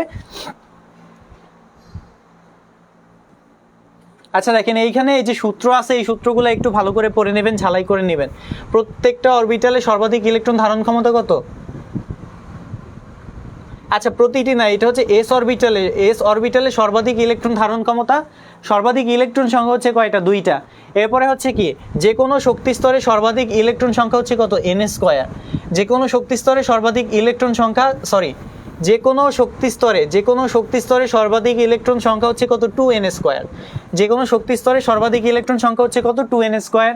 যে কোনো উপশক্তি স্তরে সর্বাধিক অরবিটাল সংখ্যা হচ্ছে কত? 12+1।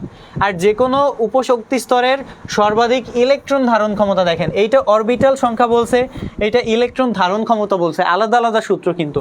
তাহলে যে কোনো উপশক্তি স্তরে সর্বাধিক ইলেকট্রন ধারণ ক্ষমতা হচ্ছে কত? 12+1। এখন মনে করেন আমরা কি বের করব? আমরা বের করব যে পি উপশক্তি স্তরে বা পি অরবিটালে সর্বাধিক ইলেকট্রন ধারণ ক্ষমতা কত। তাহলে পি অরবিটালের জন্য এল এর মান কত? পি অরবিটালের জন্য এল এর মান কত বলতে পারবেন? এল এর মান কত? আর এল এর মান এস অরবিটালের জন্য এল এর মান কত? এস অরবিটালের জন্য এল এর মান কত? 0। পি অরবিটালের জন্য এল এর মান কত? পি অরবিটালের জন্য এল এর মান কত 1, তাহলে আপনি সূত্রে 1 বসাবেন, তাইলে 2 ইন্টু 12 প্লাস কত 1, তাহলে এই যে 2 ইন্টু এল এর মান কত 1, এই যে এল এর মান 1 প্লাস কত 1, তাহলে 2 অক্ষে 2 আর 1 কত 3, তাহলে 3 গুণ কত 2, 3 দুগুণী কত 6, তাহলে পি অরবিটালে সর্বাধিক ইলেকট্রন সংখ্যা কত 6টা। ঠিক আছে, তাহলে এভাবেই কি প্রত্যেকটা উপশক্তি স্তরে কি সর্বাধিক ইলেকট্রন ধারণ ক্ষমতা হচ্ছে কি আমরা জানতে পারি। বুঝতে পেরেছেন?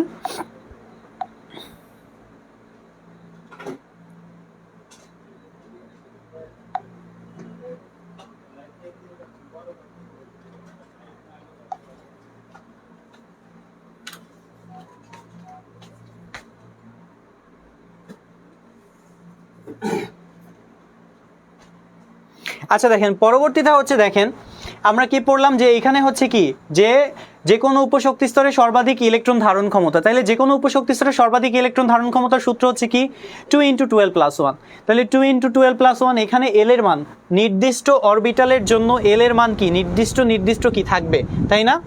যেমন হচ্ছে কি এস অরবিটালের ক্ষেত্রে কি এস অরবিটালের ক্ষেত্রে এল এর মান হচ্ছে কত 0, পি অরবিটালের ক্ষেত্রে এল এর মান হচ্ছে কত 1, ডি অরবিটালের ক্ষেত্রে কি এল এর মান হচ্ছে কত 2, সেই হিসাবে প্রত্যেকটা অরবিটালের সর্বাধিক ইলেকট্রন ধারণ ক্ষমতা কি আমরা জানতে পারি। কি সূত্র 2 ইন্টু 12 প্লাস কত 1, তাহলে কত এখানে দেখেন, তাহলে 2 ইন্টু কি এস অরবিটালের জন্য 0 প্লাস কত 1, তাহলে কত হবে 2 অক্ষে কত 2, তাহলে এস অরবিটালে সর্বোচ্চ কয়টা ইলেকট্রন থাকতে পারে 2টা, পিতে কয়টা পারে, এই যে এখানে এল এর মান 1 বসাই দেন, তাহলে 3 দুগুণী কত হবে 6 হবে। ডিতে চলে আসেন, তাহলে এল এর মান 2 বসাই দেন, 2 দুগুণী 4, 4 যোগ 1 কত 5, তাহলে 5 2 কত 10, 5 দুগুণী কত 10, তাহলে ডি অরবিটালের সর্বাধিক ইলেকট্রন ধারণ ক্ষমতা কত 10টা। তো এইভাবে কিন্তু কি বলা যায় ছোট ছোট যে প্রশ্ন, এই ছোট ছোট প্রশ্ন কিন্তু কি আসতে পারে। বুঝতে পারছেন?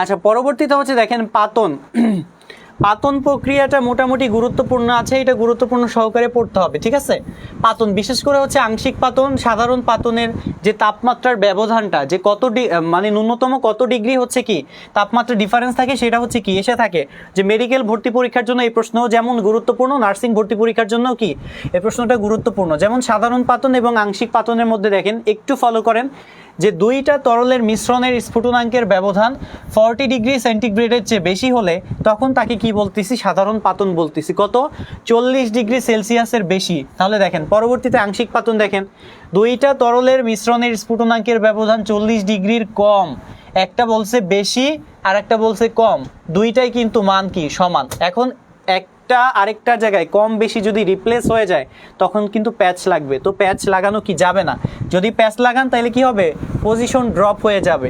1 নাম্বার কাটা মানে কি 100 পজিশন কি পিছনে, একটা ভুল হওয়া মানে কি 100 পজিশন ড্রপ হওয়া। সুতরাং কনফিউজড হওয়া যাবে না, কারো থেকে শুনে লেখা যাবে না। ওকে, ভালো করে পড়ে হচ্ছে কি কনফিডেন্স সহকারে নিজে কনফিডেন্ট থাকতে হবে। এরপরে দেখেন তাহলে আংশিক পাতন, তাহলে আংশিক পাতন দ্বারা কি কি করা হয়, পেট্রোলিয়ামের বিশোধন, পেট্রোলিয়াম থেকে ডিজেল, পেট্রোল, কেরোসিন পৃথককরণ অথবা কি আলাদা করা হয়। চিনির গাজন পদ্ধতিতে প্রাপ্ত তরল ছেঁকে, ঠিক আছে, প্রাপ্ত তরল থেকে অ্যালকোহলীয় উৎপাদন, ঠিক আছে, অ্যালকোহল কি উৎপন্ন করা হয়, তাহলে সেটা হচ্ছে কি আংশিক পাতনের ব্যবহার। এই ব্যবহারগুলো খুব ভালো করে পড়বেন। এই গাজন প্রক্রিয়ার নাম কিন্তু ফার্মেন্টেশন প্রক্রিয়া, ফার্মেন্টেশন বলা হয়। ঠিক আছে, ফার্মেন্টেশন। তাহলে গাজনও যে প্রক্রিয়া, ফার্মেন্টেশনও একই প্রক্রিয়া। কিছু কিছু আপনার হচ্ছে কি বলে, কিছু কিছু যে কেমিস্ট্রি হচ্ছে যে আপনার পারিভাষিক শব্দটা হচ্ছে খুব লাগবে। ঠিক আছে, ইংরেজি সিনোনিমগুলো লাগবে, কারণ আমরা যখন মেডিকেলে ভর্তি পরীক্ষা দিয়েছিলাম তখন আমাদের সময় কি হয়েছিল ইংরেজি টার্মগুলো দিছিল। এখন আপনি যদি বাংলার ইংরেজি টার্মগুলো না জানেন, ইংরেজি টার্মগুলো যদি পরীক্ষা দিয়ে দেয় তখন কি আপনি কিন্তু ইজিলি কনফিউজড হয়ে যাবেন যে আসলে এটা কি সঠিক অ্যান্সার ছিল কিনা, তাই না? আচ্ছা এখন দেখেন পরবর্তীতে চলে আসেন সমস্ফুটন পাতন বা অ্যাজিওট্রপিক মিশ্রণ। সমস্ফুটন পাতন অথবা কি অ্যাজিওট্রপিক মিশ্রণ। তাহলে রেকটিফাইড স্পিরিট থেকে 100% ইথানল প্রস্তুতির পদ্ধতি কি দুইটা। তাহলে রেকটিফাইড স্পিরিট সমস্ফুটন পদ্ধতিতে কোনটা পৃথক করা হয়, রেকটিফাইড স্পিরিট। কোনটা, রেকটিফাইড স্পিরিট। এখন দেখেন তাহলে রেকটিফাইড স্পিরিট হচ্ছে কি,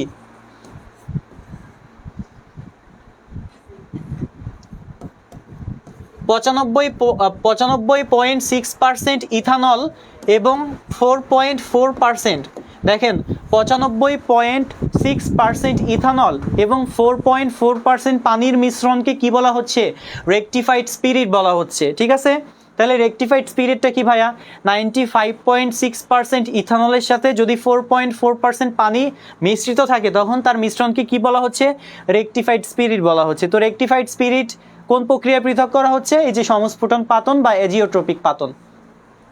এরপর হচ্ছে দেখেন স্টার্চ হতে ফার্মেন্টেশন পদ্ধতিতে প্রস্তুত করা ইথানলের দ্রবণে পৃথক করা হয় এই যে গ্লিসারিন, তারপর হচ্ছে কি এসিটালডিহাইড, এইগুলা হচ্ছে কি পৃথক করতে কোনটা ব্যবহার করা হচ্ছে, সমস্ফুটন পাতন অথবা কি অ্যাজিওট্রপিক পাতন। বিশেষ করে বাষ্প পাতনটা ভালো করে পড়তে হবে। বাষ্প পাতনের ইংরেজি নাম হচ্ছে কি, স্টিম পাতন। স্টিম পাতন, স্টিম পাতন। ঠিক আছে, তাহলে দেখেন বাষ্প পাতন অথবা কি স্টিম পাতন একই জিনিস। তো স্টিম পাতন পদ্ধতিতে কি করা হচ্ছে, ফুলের নির্যাস থেকে গোলাপ জল, আপনারা ভালো চিনবেন তাই না, এই যে রূপচর্চায় ব্যবহার করেন গোলাপ জল, তাহলে সুগন্ধি তেল হতে উপাদান সংগ্রহ করে অথবা ফুলের নির্যাস থেকে কি গোলাপ জল সংগ্রহ করতে কোনটা ব্যবহার করা হচ্ছে, বাষ্প পাতন অথবা কি স্টিম পাতন পদ্ধতি। এরপরে দেখেন ইউক্যালিপটাস পাতা থেকে এর তৈল নিষ্কাশনে বা তেল নিষ্কাশনে এনিলিনের বিশোধন করতে কোন পাতন ব্যবহার করা হচ্ছে, বাষ্প পাতন ব্যবহার করা হচ্ছে। ঠিক আছে, সরি। এরপর হচ্ছে দেখেন নিম্নচাপ পাতন বা হচ্ছে কি ঊর্ধ্বপাতন। তো নিম্নচাপ পাতন বা ঊর্ধ্বপাতনটা কি,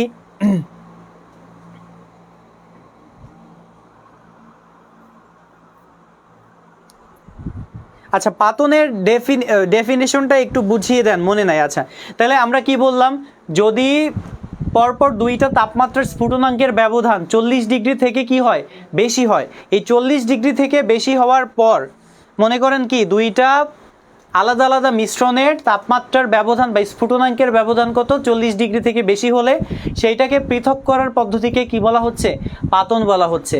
আর এই দুইটা তাপমাত্রার অর্থাৎ দুইটা মিশ্রণের তাপমাত্রার পার্থক্যের স্ফুটনাঙ্কের ব্যবধান যদি 40 ডিগ্রির চেয়ে কম হয় তখন সেই প্রক্রিয়াকে আলাদা করার প্রক্রিয়াকে কি বলতেছি, আংশিক পাতন বলতেছি।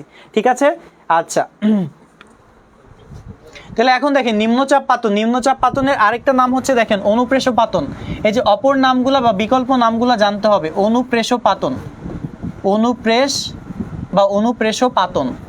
তাহলে নিম্নচাপ পাতনের অপর নাম কি, অনুপ্রেষ পাতন। ঠিক আছে, এখন দেখেন অনুপ্রেষ পাতন সাবান শিল্পের বর্জ্যকে কি বলা হচ্ছে, লাই বলা হয়। তাহলে লাই কি, লাই কাকে বলে, লাই হচ্ছে সাবান শিল্পের বর্জ্যকে কি বলে, লাই বলে। এখন দেখেন তাহলে এই লাই থেকে কি করা হচ্ছে, গ্লিসারিন সংগ্রহ করা হচ্ছে, কি গ্লিসারিন। তাহলে নিম্নচাপ পাতন পদ্ধতিতে কি গ্লিসারিন সংগ্রহ করা হয় এবং চিনি শিল্পে আখের রসকে কি গাঢ় করা হয়। তাহলে আখের রসকে গাঢ় করতে কোন পাতন ব্যবহার করা হচ্ছে, নিম্নচাপ পাতন অথবা অনুপ্রেষ পাতন। ঠিক আছে, এরপর আসেন ঊর্ধ্বপাতন প্রক্রিয়া। ঊর্ধ্বপাতন খুবই গুরুত্বপূর্ণ, এমসিকিউ আসে এখান থেকে। ঊর্ধ্বপাতন কি, ঊর্ধ্বপাতন হচ্ছে আপনারা সবাই জানেন,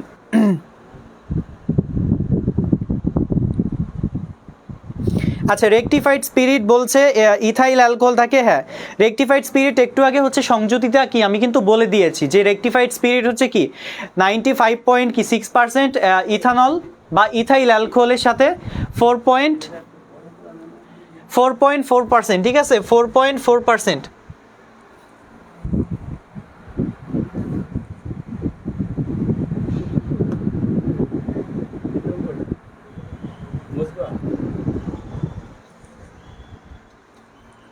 তাহলে দেখেন রেকটিফাইড স্পিরিট কাকে বলা হচ্ছে, রেকটিফাইড স্পিরিট হচ্ছে 95.6% ইথাইল অ্যালকোহল অথবা ইথানল। ইথানলের অপর নাম কিন্তু কি, ইথাইল অ্যালকোহল। এটা কিন্তু নার্সিং ভর্তি পরীক্ষা আসছে যে ইথানলের অপর নাম কি। তাহলে 95.6% ইথানল অথবা ইথাইল অ্যালকোহলের সাথে যদি 4.4% পানির সংমিশ্রণ ঘটায় তখন সেই মিশ্রণটাকে হচ্ছে আমরা কি বলতেছি, রেকটিফাইড স্পিরিট। আচ্ছা এরপর দেখেন ঊর্ধ্বপাতন। ঊর্ধ্বপাতন তো সবাই জানেন, ঊর্ধ্বপাতন সবাই জানেন কি কঠিন থেকে কিসে পরিণত হবে, বাষ্পে পরিণত হবে, মাঝখানে একটা অবস্থা কি স্কিপ করবে, তরলে পরিণত হবে না। আবার এই বাষ্পকে যখন কি ঠান্ডা করা হবে, বাষ্প থেকে কি তৈরি হবে, কঠিন পদার্থে পরিণত হবে। সেই পদার্থগুলাই হচ্ছে কি ঊর্ধ্বপাতিত পদার্থ। তাহলে ঊর্ধ্বপাতন প্রক্রিয়া কি, যে প্রক্রিয়ায় কঠিন পদার্থ তরল পদার্থে পরিণত না হয়ে সরাসরি কি বাষ্পীয় পদার্থে পরিণত হয়, অথবা এই বাষ্পকে যদি ঘনীভবন করা হয় অথবা ঠান্ডা করা হয়, এই বাষ্প থেকে তরলে পদার্থ পরিণত না হয়ে এটা যদি কঠিন পদার্থে পরিণত হয়, তখন সেই প্রক্রিয়াকে কি বলে, ঊর্ধ্বপাতন বলে। কি বলে, ঊর্ধ্বপাতন প্রক্রিয়া বলে। ঠিক আছে। আচ্ছা এখন দেখেন এই যে ঊর্ধ্বপাতন পদার্থ কি কি এক্সাম্পল হচ্ছে কি, কর্পূর, ন্যাপথালিন, বেনজোইক অ্যাসিড, আয়োডিন, গন্ধক, শুষ্ক বরফ ইত্যাদি। শুষ্ক বরফকে কি বলা হচ্ছে, শুষ্ক বরফের সংকেত হচ্ছে কি কঠিন কার্বন ডাইঅক্সাইড। শুষ্ক বরফের সংকেত কি, শুষ্ক বরফের ইংরেজি নাম কি, ড্রাই আইস, তাই না? শুষ্ক বরফের ইংরেজি নাম কি, ড্রাই আইস। এখন দেখেন তাহলে ড্রাই আইস কোনটা, কঠিন কার্বন ডাইঅক্সাইড। ড্রাই আইসের সংকেত কি, কঠিন কার্বন ডাইঅক্সাইড। গন্ধক, এই যে গন্ধক আছে, তাহলে গন্ধকের নাম কিন্তু কি সালফার। যারা যারা জানেন না যে সালফারের অপর নাম কিন্তু কি গন্ধক, সালফারের অপর নাম কি গন্ধক। তাহলে কর্পূর, ন্যাপথালিন, বেনজোইক অ্যাসিড, আয়োডিন, গন্ধক, শুষ্ক বরফ বা কঠিন কার্বন ডাইঅক্সাইড, অ্যালুমিনিয়াম ক্লোরাইড ইত্যাদি হচ্ছে কি ঊর্ধ্বপাতনের দ্বারা কি বিশোধিত হয় বা এরা ঊর্ধ্বপাতিত পদার্থ। ঠিক আছে। আচ্ছা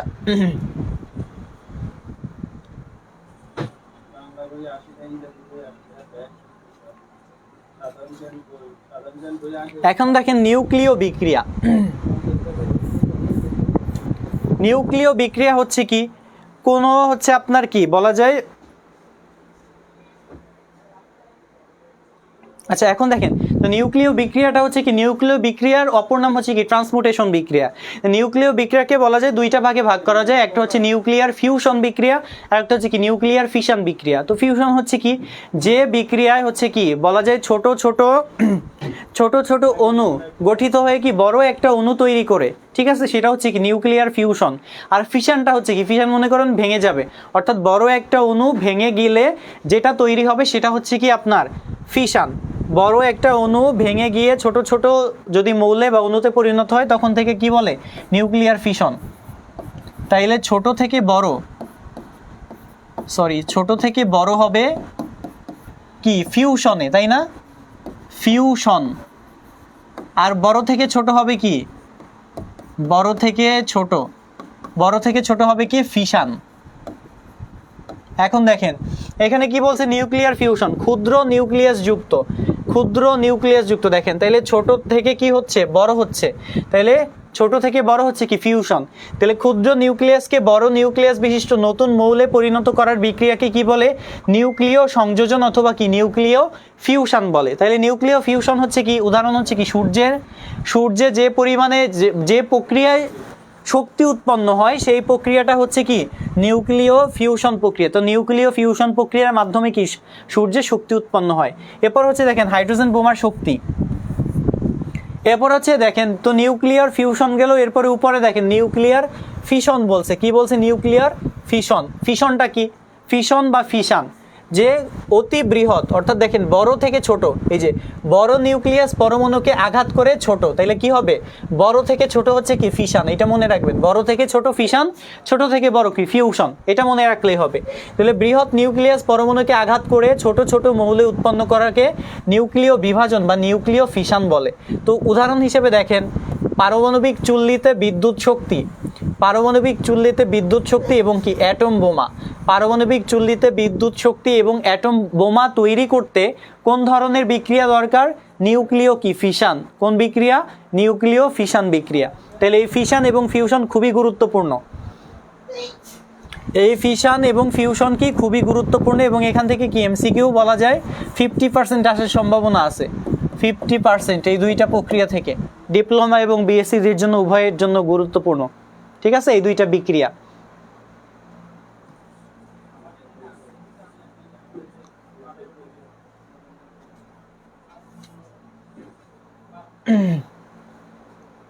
আচ্ছা এরপরে দেখেন ওই যে একটু আগে বললাম যে কে জেনে জিজ্ঞাসা করছে যে স্যার হচ্ছে শাল গুরুত্বপূর্ণ কিনা, শাল কি আসবে কিনা।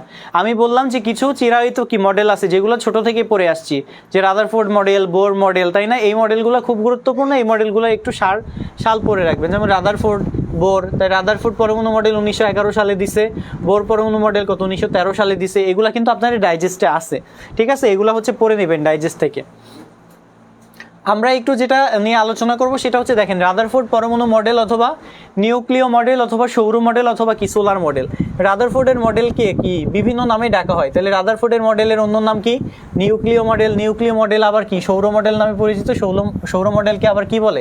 সোলার মডেল বা সোলার সিস্টেম বলে, ঠিক আছে? এখন দেখেন রাদারফোর্ড 1911 খ্রিস্টাব্দে আলফা কণা যেন কি বলছিলাম? দ্বিধনাত্মক হিলিয়াম নিউক্লিয়াস। আলফা কণা কি বলছিলাম? দ্বিধনাত্মক হিলিয়াম নিউক্লিয়াস। তাহলে আলফা কণা বিক্ষেপণ পরীক্ষাটি করেন। আলফা কণা দুইটা ধনাত্মক চার্জ বিশিষ্ট হিলিয়াম নিউক্লিয়াস, এই যে একটু আগে বললাম যে দ্বিধনাত্মক হিলিয়াম নিউক্লিয়াস। হিলিয়াম পরমাণু হইতে দুইটা ইলেকট্রনকে অপসারণ করে নিলে যে দ্বিধনাত্মক হিলিয়াম নিউক্লিয়াসের উৎপত্তি হয়, প্রকৃতপক্ষে এইটাই হচ্ছে কি আলফা কণা। এর প্রচণ্ড গতি থাকে। এটাকে কি দ্বারা প্রকাশ করা হয়? এই প্লাসটা এই যে এই পাশে হবে, একে কি দ্বারা প্রকাশ করা হয়? 4 হিলিয়াম 2+। ওকে, এটাই হচ্ছে কি দ্বিধনাত্মক হিলিয়াম নিউক্লিয়াস। এখন দেখেন এই যে রাদারফোর্ড কি তার পরীক্ষা করছে, যে আলফা কণা বিচ্ছুরণ পরীক্ষা করছে। তো আলফা কণা বিচ্ছুরণ পরীক্ষার উপকরণগুলো কি কি ছিল? উপকরণগুলো কি ছিল? জিঙ্ক সালফাইডের কি একটা পর্দা বা প্রতিপ্রভা ছিল, আর একটা কি ছিল? পাতলা একটা কি সোনার পাত ছিল, তাই না? সোনার কি পাত ছিল। এই সোনার পাতটা কতটুকু পুরো 0.000 কত 4 সেন্টিমিটার। আচ্ছা 0.0004 মিটার, তাই না? সেন্টিমিটার, তাহলে সোনার পাত। তাহলে কি কি ছিল? রাদারফোর্ড কি কি নিছে? জিঙ্ক সালফাইডের একটা পর্দা নিছে, একটা পাতলা সোনার পাত নিছে, যেটা হচ্ছে কতটুকু পুরো 0.0004 সেন্টিমিটার। এটাকে মিটার করলে আরো মান বাড়বে, ঠিক আছে? তাহলে এরপরে কি নিছে? দ্বিধনাত্মক হিলিয়াম নিউক্লিয়াস নিছে। রাদারফোর্ড কি আবিষ্কার করছে? প্রোটন আবিষ্কার করছে। তাইলে এই যে মডেলগুলো, এই পুরোনো মডেলগুলাই হচ্ছে কি করবেন? একটু ঝালাই দেওয়ার ট্রাই করবেন, ঠিক আছে? এরপরে আসেন বোর পরমাণু মডেল। বোর পরমাণু মডেল দেখেন যে বোর কত সালে এই মডেলটা দিছে? 1913 সালে। এই বোর কিন্তু কি বিজ্ঞানী বোর কিন্তু রাদারফোর্ডের কি সহকারী ছিল অথবা অ্যাসিস্ট্যান্ট ছিল। যখন হচ্ছে কি বলা যায় যে রাদারফোর্ডের যে পরমাণু মডেলটা দিছে সেটা হচ্ছে কি সোলার সিস্টেমের উপর ভিত্তি করে। সে কি বলছে? যে সূর্যকে কেন্দ্র করে যেমন গ্রহগুলো আবর্তন করে, একইভাবে হচ্ছে কি করে এই যে আমার যে পরমাণুর যে কেন্দ্র বা নিউক্লিয়াস, এই নিউক্লিয়াসকে কেন্দ্র করে হচ্ছে কি করে এগুলা ঘোরে, ঠিক আছে? কিন্তু প্রকৃতপক্ষে দেখা গেছে কি যে গ্রহগুলার কি তেমন নিস্তরিত, কিন্তু ওইগুলার কি আধান আছে, তাই না? কিছুটা মিল আছে, বলে যে কিছুটা মিল নাই। পরবর্তীতে নিলস বোর কি করছে? তার সহকারী বা অ্যাসিস্ট্যান্ট রাদারফোর্ডের যে মডেল ছিল এই মডেলটাকে একটু চেঞ্জ করে সে কি তার একটা কি মডেল প্রকাশ করছে, সেটা হচ্ছে কি বোর পরমাণু মডেল নামে পরিচিত, এবং এই মডেলের জন্য সে কি নোবেল প্রাইজ পাইছে, ঠিক আছে? তাহলে দেখেন যে প্রথম পয়েন্টটাই খুবই গুরুত্বপূর্ণ, এমসিকিউ আসে এখান থেকে। প্রথম পয়েন্টটাই কি খুবই গুরুত্বপূর্ণ, এমসিকিউ আসে। বোর পরমাণু মডেল ওই পরমাণু বা এক ইলেকট্রন বিশিষ্ট, দেখেন কত? এক ইলেকট্রন বিশিষ্ট। তাহলে বোর পরমাণু মডেল ওই পরমাণু, তাহলে কোন পরমাণুর কথা বলা হয়েছে? হাইড্রোজেন পরমাণুর কথা বলা হয়েছে, ঠিক আছে? তাহলে বোর পরমাণু মডেল ওই পরমাণু অথবা কি হাইড্রোজেন পরমাণু ও এক ইলেকট্রন বিশিষ্ট আয়ন, যেমন হিলিয়াম, লিথিয়াম এবং কি, আচ্ছা এটা বিই হবে, ঠিক আছে? বেরিলিয়াম, বিই, হিলিয়াম, লিথিয়াম এবং কি বেরিলিয়াম সমূহের বর্ণালীর ব্যাখ্যা করতে পারলেও একাধিক ইলেকট্রন বিশিষ্ট পরমাণু সমূহের কি বর্ণালী ব্যাখ্যা করতে কি পারে না। একাধিক পরমাণু বিশিষ্ট ইলেকট্রনের কি ব্যাখ্যা করতে পারে না। তাহলে দেখেন আমি হচ্ছে কি একটা এক্সাম্পল দিব, আমি একটা মানে হচ্ছে প্রশ্ন দিব, এইটা হচ্ছে আপনারা বলেন, ঠিক আছে? এইটা দেখি কে কে পারে।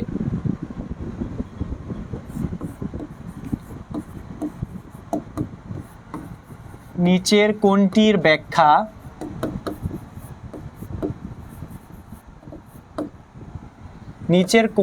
বর্ণালীর ব্যাখ্যা, ঠিক আছে? বর্ণালীর ব্যাখ্যা বোর মডেল দিতে পারে না।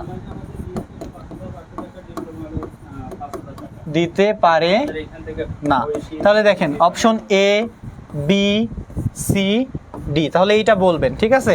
একসাথে করে দিলে হবে, একসাথে আমরা বৈশিষ্ট্যগুলো সব পাঠাই দিই।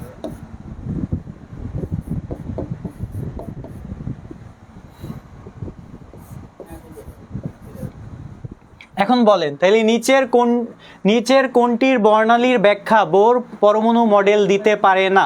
অপশন এতে হাইড্রোজেন, অপশন বিতে হিলিয়াম নিউক্লিয়াস, অপশন সিতে হচ্ছে কি লিথিয়াম আয়ন, আর হচ্ছে অপশন ডিতে হচ্ছে কি বেরিলিয়াম। তাইলে এইটা একটু বলেন, ঠিক আছে?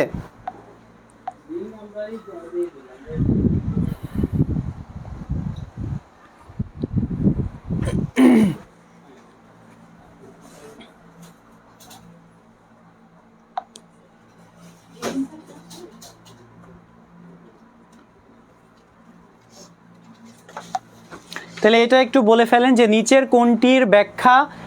কোনটির বর্ণালীর ব্যাখ্যা বোর পরমাণু মডেল দিতে পারে না, ঠিক আছে?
আচ্ছা, ইতিমধ্যে অনেকে অ্যান্সার দিয়েছে। তানজিলা আক্তার বলেছেন এ, উর্মি আক্তার বলেছেন বেরিলিয়াম, জানাতুন নেসা বলেছেন বেরিলিয়াম, আশিফা বলেছেন ডি, ফারহানা আক্তার ফাল্গুনি বলেছেন বি।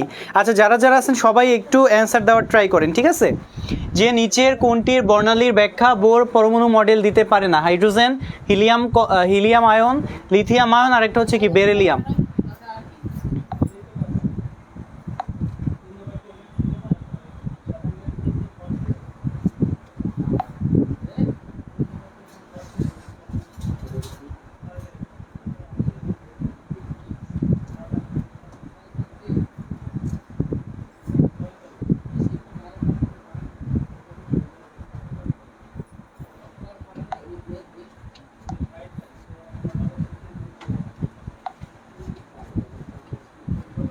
আচ্ছা, অনেকে নাজমুল আলম রাতুল বলেছেন ডি। আচ্ছা, ইতিমধ্যে হচ্ছে যারা অ্যান্সার দিয়েছেন এদের মধ্যে অনেকের অ্যান্সার কি সঠিক হয়েছে।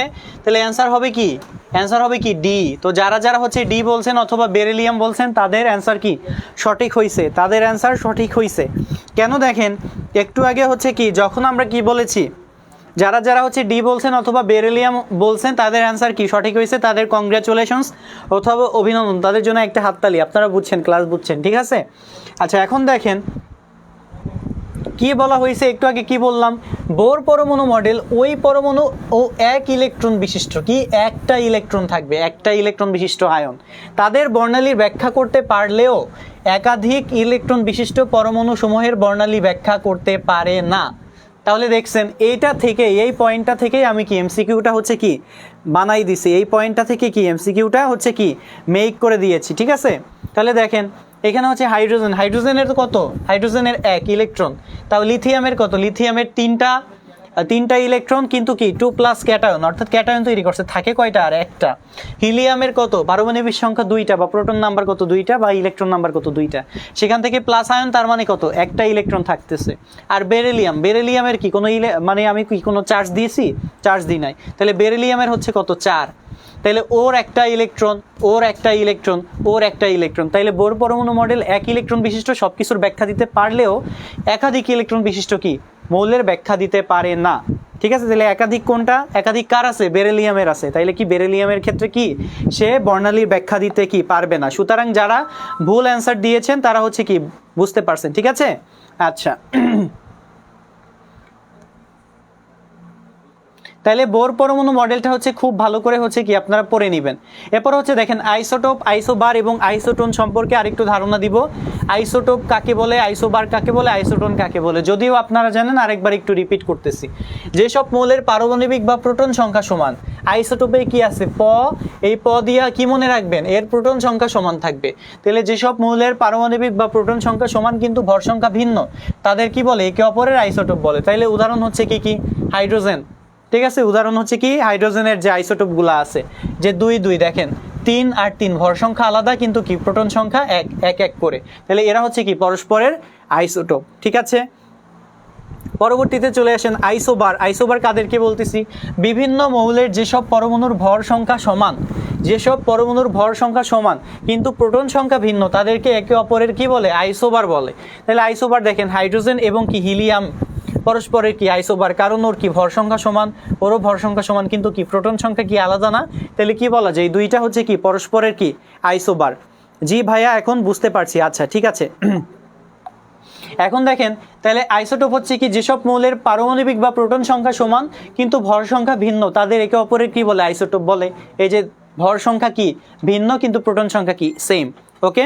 এরপর হচ্ছে দেখেন আইসোবার, বিভিন্ন মৌলের যেসব পরমাণুর ভর সংখ্যা সমান কিন্তু প্রোটন সংখ্যা ভিন্ন, তাদের একে অপরের কি বলে, আইসোবার বলে। একে অপরের কি বলে, আইসোবার বলে। তাহলে আইসোবারের কি থাকবে, ভর সংখ্যা 1 দেখেন 14 14 ভর সংখ্যা 1 কিন্তু কি প্রোটন সংখ্যা বা পারমাণবিক সংখ্যা কি আলাদা, এই যে 6 আর 4, ঠিক আছে।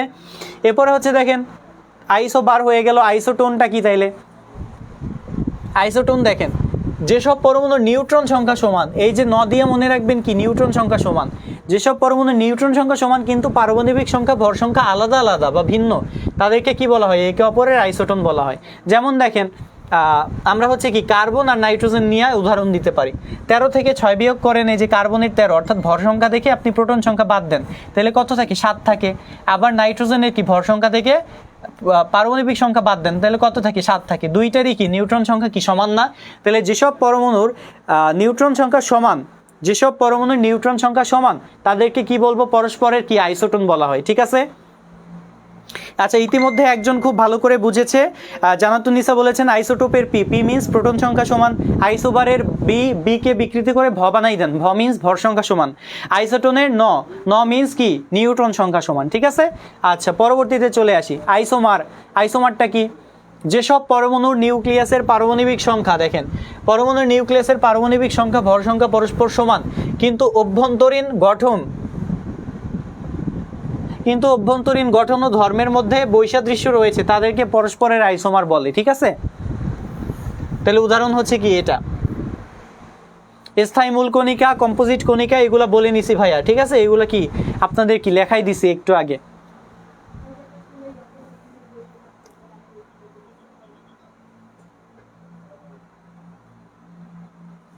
আচ্ছা দেখেন এই সিরিজটা একটু ভালো করে পড়বেন। বিভিন্ন হচ্ছে কি অবলোহিত অঞ্চলে কি বিভিন্ন সিরিজ দেওয়া আছে, একটা অতিবেগুনি রশ্মি অঞ্চলে, আর একটা কি দৃশ্যমান অঞ্চলের, আর বাকিগুলা কি অবলোহিত অঞ্চলের। তো বিভিন্ন বিজ্ঞানীরা কি সিরিজ দিছে, এগুলো হচ্ছে কি ওই যে সূত্র, তাই না, তরঙ্গ দৈর্ঘ্য কি নির্ণয়ের সূত্র, এই যে 1/λ সমান সমান কি, এই যে রিডবার্গ ধ্রুবক 1 মাইনাস কি n1 square 1/n1 square divided by 1 by কি n2 তার হোল স্কোয়ার, এই সূত্র। আমি একটু লিখে দিচ্ছি নাহলে বুঝতে পারবেন। কোনো পরমাণু যখন হচ্ছে কি একটা শক্তি স্তর থেকে অন্য শক্তি স্তরে কি লাফাই চলে, তখন তার কি তরঙ্গ দৈর্ঘ্য কিভাবে বের করতে হয়, এই রিডবার্গ ধ্রুবক কত 1/n1 তার হোল স্কোয়ার মাইনাস কত 1/n2 তার হোল স্কোয়ার। এখন মনে করেন ওই যে ওই সিরিজ যদি বলে দেয় যে এটা হচ্ছে কি কোন সিরিজে আছে, প্যাসচেন সিরিজে আছে বা বামার সিরিজে আছে অথবা ফুন সিরিজে আছে, তখন এন এর মান কি হবে, এন এর মান কিন্তু এক একটা চেঞ্জ হবে এবং কোন অঞ্চলে অবস্থিত ওইখান থেকে কি আপনারা বুঝতে পারবেন, ঠিক আছে। ওইখান থেকে কি আপনারা বুঝতে পারবেন। এখন দেখেন তাহলে কি লাইমেন সিরিজ, দেখেন লাইমেন সিরিজ কি থেকে শুরু, লাইমেন সিরিজ n সমান সমান 1 থেকে শুরু, n2 এর মান কত 2 3 ডট ডট ডট। এরপর অতিবেগুনির অঞ্চলে কি অবস্থিত, বামা সিরিজে আসেন n1 এর মান কত 2, n2 এর মান কত 3 থেকে 4 বা ডট ডট ডট, কোন অঞ্চলে অবস্থিত, দৃশ্যমান অঞ্চলে অবস্থিত। বাকিগুলো প্যাসচেন থেকে হ্যামফ্রি সিরিজ পর্যন্ত এদের অবস্থান হচ্ছে কি সব অবলোহিত অঞ্চলে। কোন অঞ্চলে অবস্থান করছে, অবলোহিত অঞ্চল। আচ্ছা, একজনে হচ্ছে প্রশ্ন করছে আলফা পার্টিকেলের গতিবেগ আছে না ভাইয়া, মান কত? আচ্ছা, আলফা কণার গতিবেগ দেখেন, আলফা কণার গতিবেগের মান হচ্ছে অলমোস্ট কি বলা যায় যে আলোর বেগের হচ্ছে কি, আলোর বেগের 5 ভাগের 1 ভাগ, ঠিক আছে বলা যায়। তো বলা যায় যে আলোর বেগের কাছাকাছি, এটাকে অনেক সময় একটা নির্দিষ্ট রেঞ্জ বলে। এখন দেখেন যদি খুব ভারী মৌল দ্বারা অথবা ধাতু দ্বারা আঘাত করা হয় সেই ক্ষেত্রে বেগের কি তারতম্য হইতে পারে, এবং এই রেঞ্জটা হইতে পারে কত দেখেন, 2 × 10⁻7 মিটার পার সেকেন্ড অথবা 2 × 10⁻ কত 8 মিটার পার সেকেন্ড। এটা হচ্ছে কি তারতম্য হইতে পারে, এটা হচ্ছে কি আলফা কণার বেগ, এটা কি আলফা কণার কি বেগ অথবা কি গতিবেগ, ঠিক আছে, এই মানের কাছাকাছি হইতে পারে, এই মানের কি কাছাকাছি হইতে পারে। আইসোমার বলছেন স্ট্রাকচারের যদি বৈসাদৃশ্য থাকে, ঠিক আছে, যদি ভিন্নতা পরিলক্ষিত হয় ধর্মের মধ্যে, তখন তাকে কি বলতেছে, পরস্পরের আইসোবার বলে। ওকে, আচ্ছা এরপরে দেখেন এই যে এই সিরিজটা হচ্ছে আপনারা একটু কাইন্ডলি স্ক্রিনশট দিয়ে নেন অথবা হচ্ছে একটু ভালো করে নোট করে নেন, ঠিক আছে, বা হচ্ছে মেইন বই থেকে এই সিরিজটা পড়বেন ভালো করে, যে কোনটা কোন অঞ্চলে অবস্থিত, N1 এর মান কত থেকে কত, N2 এর মান কত থেকে কত, এবং কোন অঞ্চলে এরা অবস্থিত, ঠিক আছে।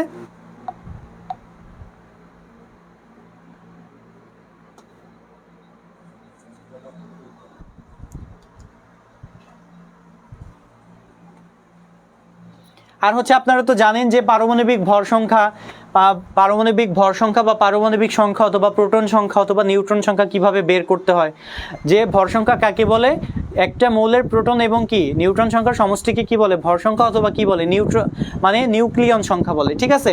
তাহলে এখন দেখেন এই যে কি বলছে, পারমাণবিক সংখ্যা, বিজ্ঞানী মোসলে সর্বপ্রথম পারমাণবিক সংখ্যা নির্ণয়ের পদ্ধতি উদ্ভাবন করে, একে জেড দ্বারা প্রকাশ করা হয়। কার্বন পরমাণুর পারমাণবিক সংখ্যা জেড সমান কত 6। পারমাণবিক ভর সংখ্যাকে কি দ্বারা প্রকাশ করা হয়, এ দ্বারা প্রকাশ করা হয়, ঠিক আছে। কোন মৌলের পরমাণুতে প্রোটন ও নিউট্রন সংখ্যার সমষ্টিকে ওই মৌলের কি বলা হয়, ভর সংখ্যা বলা হয় অথবা কি নিউক্লিয়ন সংখ্যা বলা হয়, ঠিক আছে। ভাইয়া আজকের ক্লাসের পিডিএফটা বললেন একটু যেন আচ্ছা দেওয়া হয়, আচ্ছা বলে দিব নে।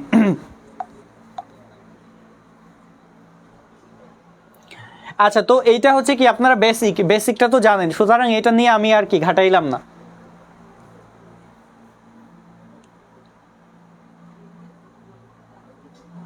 শিখা পরীক্ষা আগের ক্লাসে হচ্ছে পড়াই দিছিলাম, আজকের ক্লাসে হচ্ছে কি ভালো করে দেখবেন, একটা হচ্ছে খালি চোখে আর একটা হচ্ছে কি দেখেন কোবাল্ট ব্লু গ্লাস দিয়ে পর্যবেক্ষণ। পটাশিয়াম হচ্ছে শিখা পরীক্ষায় কি বর্ণ দেয়, বেগুনি বর্ণ দেয়। কপার কি বর্ণ দেয়, নীলাভ সবুজ শিখা বা নীলচে সবুজ শিখা। এরপর সোডিয়াম আয়ন কি সোনালী হলুদ, ক্যালসিয়াম আয়ন কি ইটের ন্যায় লাল। কিন্তু এইগুলা যখন হচ্ছে আপনি কোবাল্টের ব্লু গ্লাস দিয়ে দেখবেন তখন কালারগুলা কি আলাদা আলাদা পাবেন, কালারগুলা কি আলাদা আলাদা পাবেন, ঠিক আছে। তাহলে এটা হচ্ছে আপনারা একটু স্ক্রিনশট দিয়ে নেন অথবা বই থেকে পড়ে নেবেন। শুধুমাত্র এখানে 4টা আয়ন দেওয়া আছে, কিন্তু আরও অন্যান্য পদার্থ আছে, যেমন কি পটাশিয়াম, কপার, সোডিয়াম, ক্যালসিয়াম। এরপর হচ্ছে কোন কোন মৌল যেন হচ্ছে কি শিখা পরীক্ষায় বর্ণ প্রদর্শন করে না, বেরিলিয়াম এবং কি ম্যাগনেসিয়াম। এরা শিখা পরীক্ষায় কি কোনো বর্ণ দেয় না, এরা কি শিখা পরীক্ষায় কি কোনো বর্ণ দেয় না।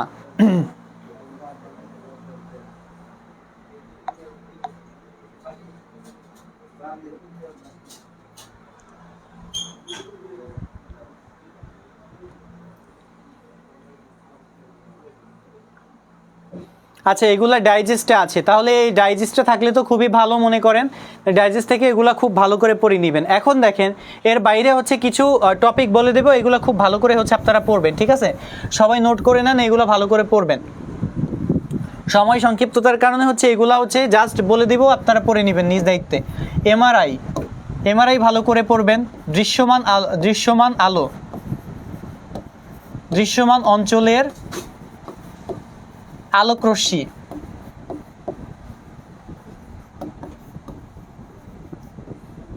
আলট্রাভায়োলেট রশ্মি, ইউভি রশ্মি।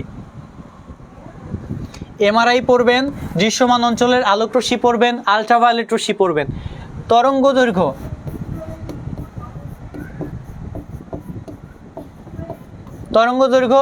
পড়তে হবে যে কোন আলোর তরঙ্গ দৈর্ঘ্য বেশি, কোন আলোর তরঙ্গ দৈর্ঘ্য কম।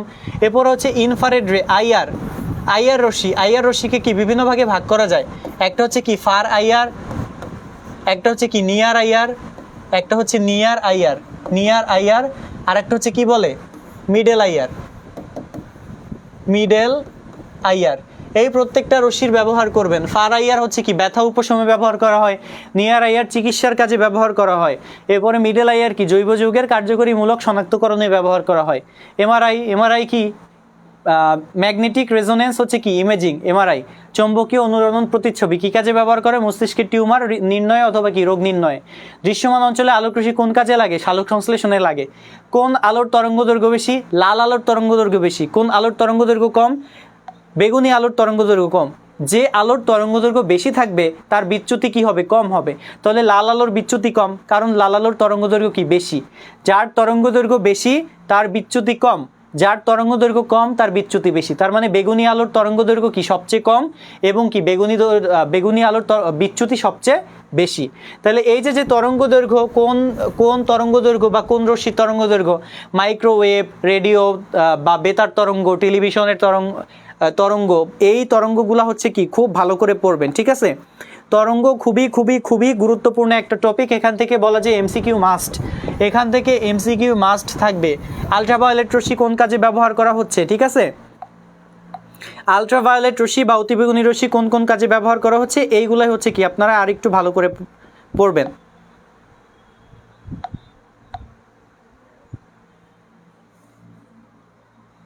তাহলে আশা করি আজকে হচ্ছে এই পর্যন্তই, ঠিক আছে।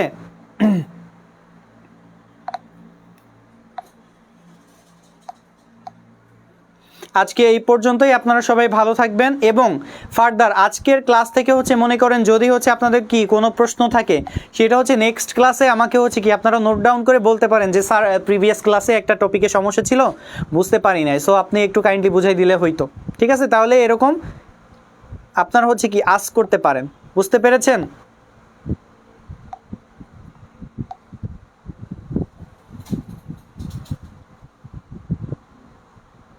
কই আমার ক্লাসটা তো খুঁজেই পাচ্ছি না।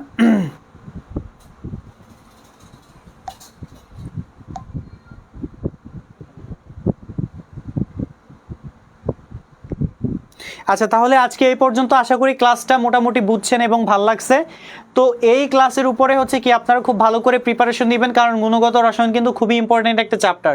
এখান থেকে বলা যায় ন্যূনতম 2টা প্রশ্ন আসার সম্ভাবনা আছে, ঠিক আছে। তো সেই পর্যন্ত সবাই ভালো থাকবেন, পরবর্তী পেইড ক্লাসে দেখা হবে আপনাদের সবার সাথে, ঠিক আছে। আচ্ছা, হ্যাঁ কেটে দাও।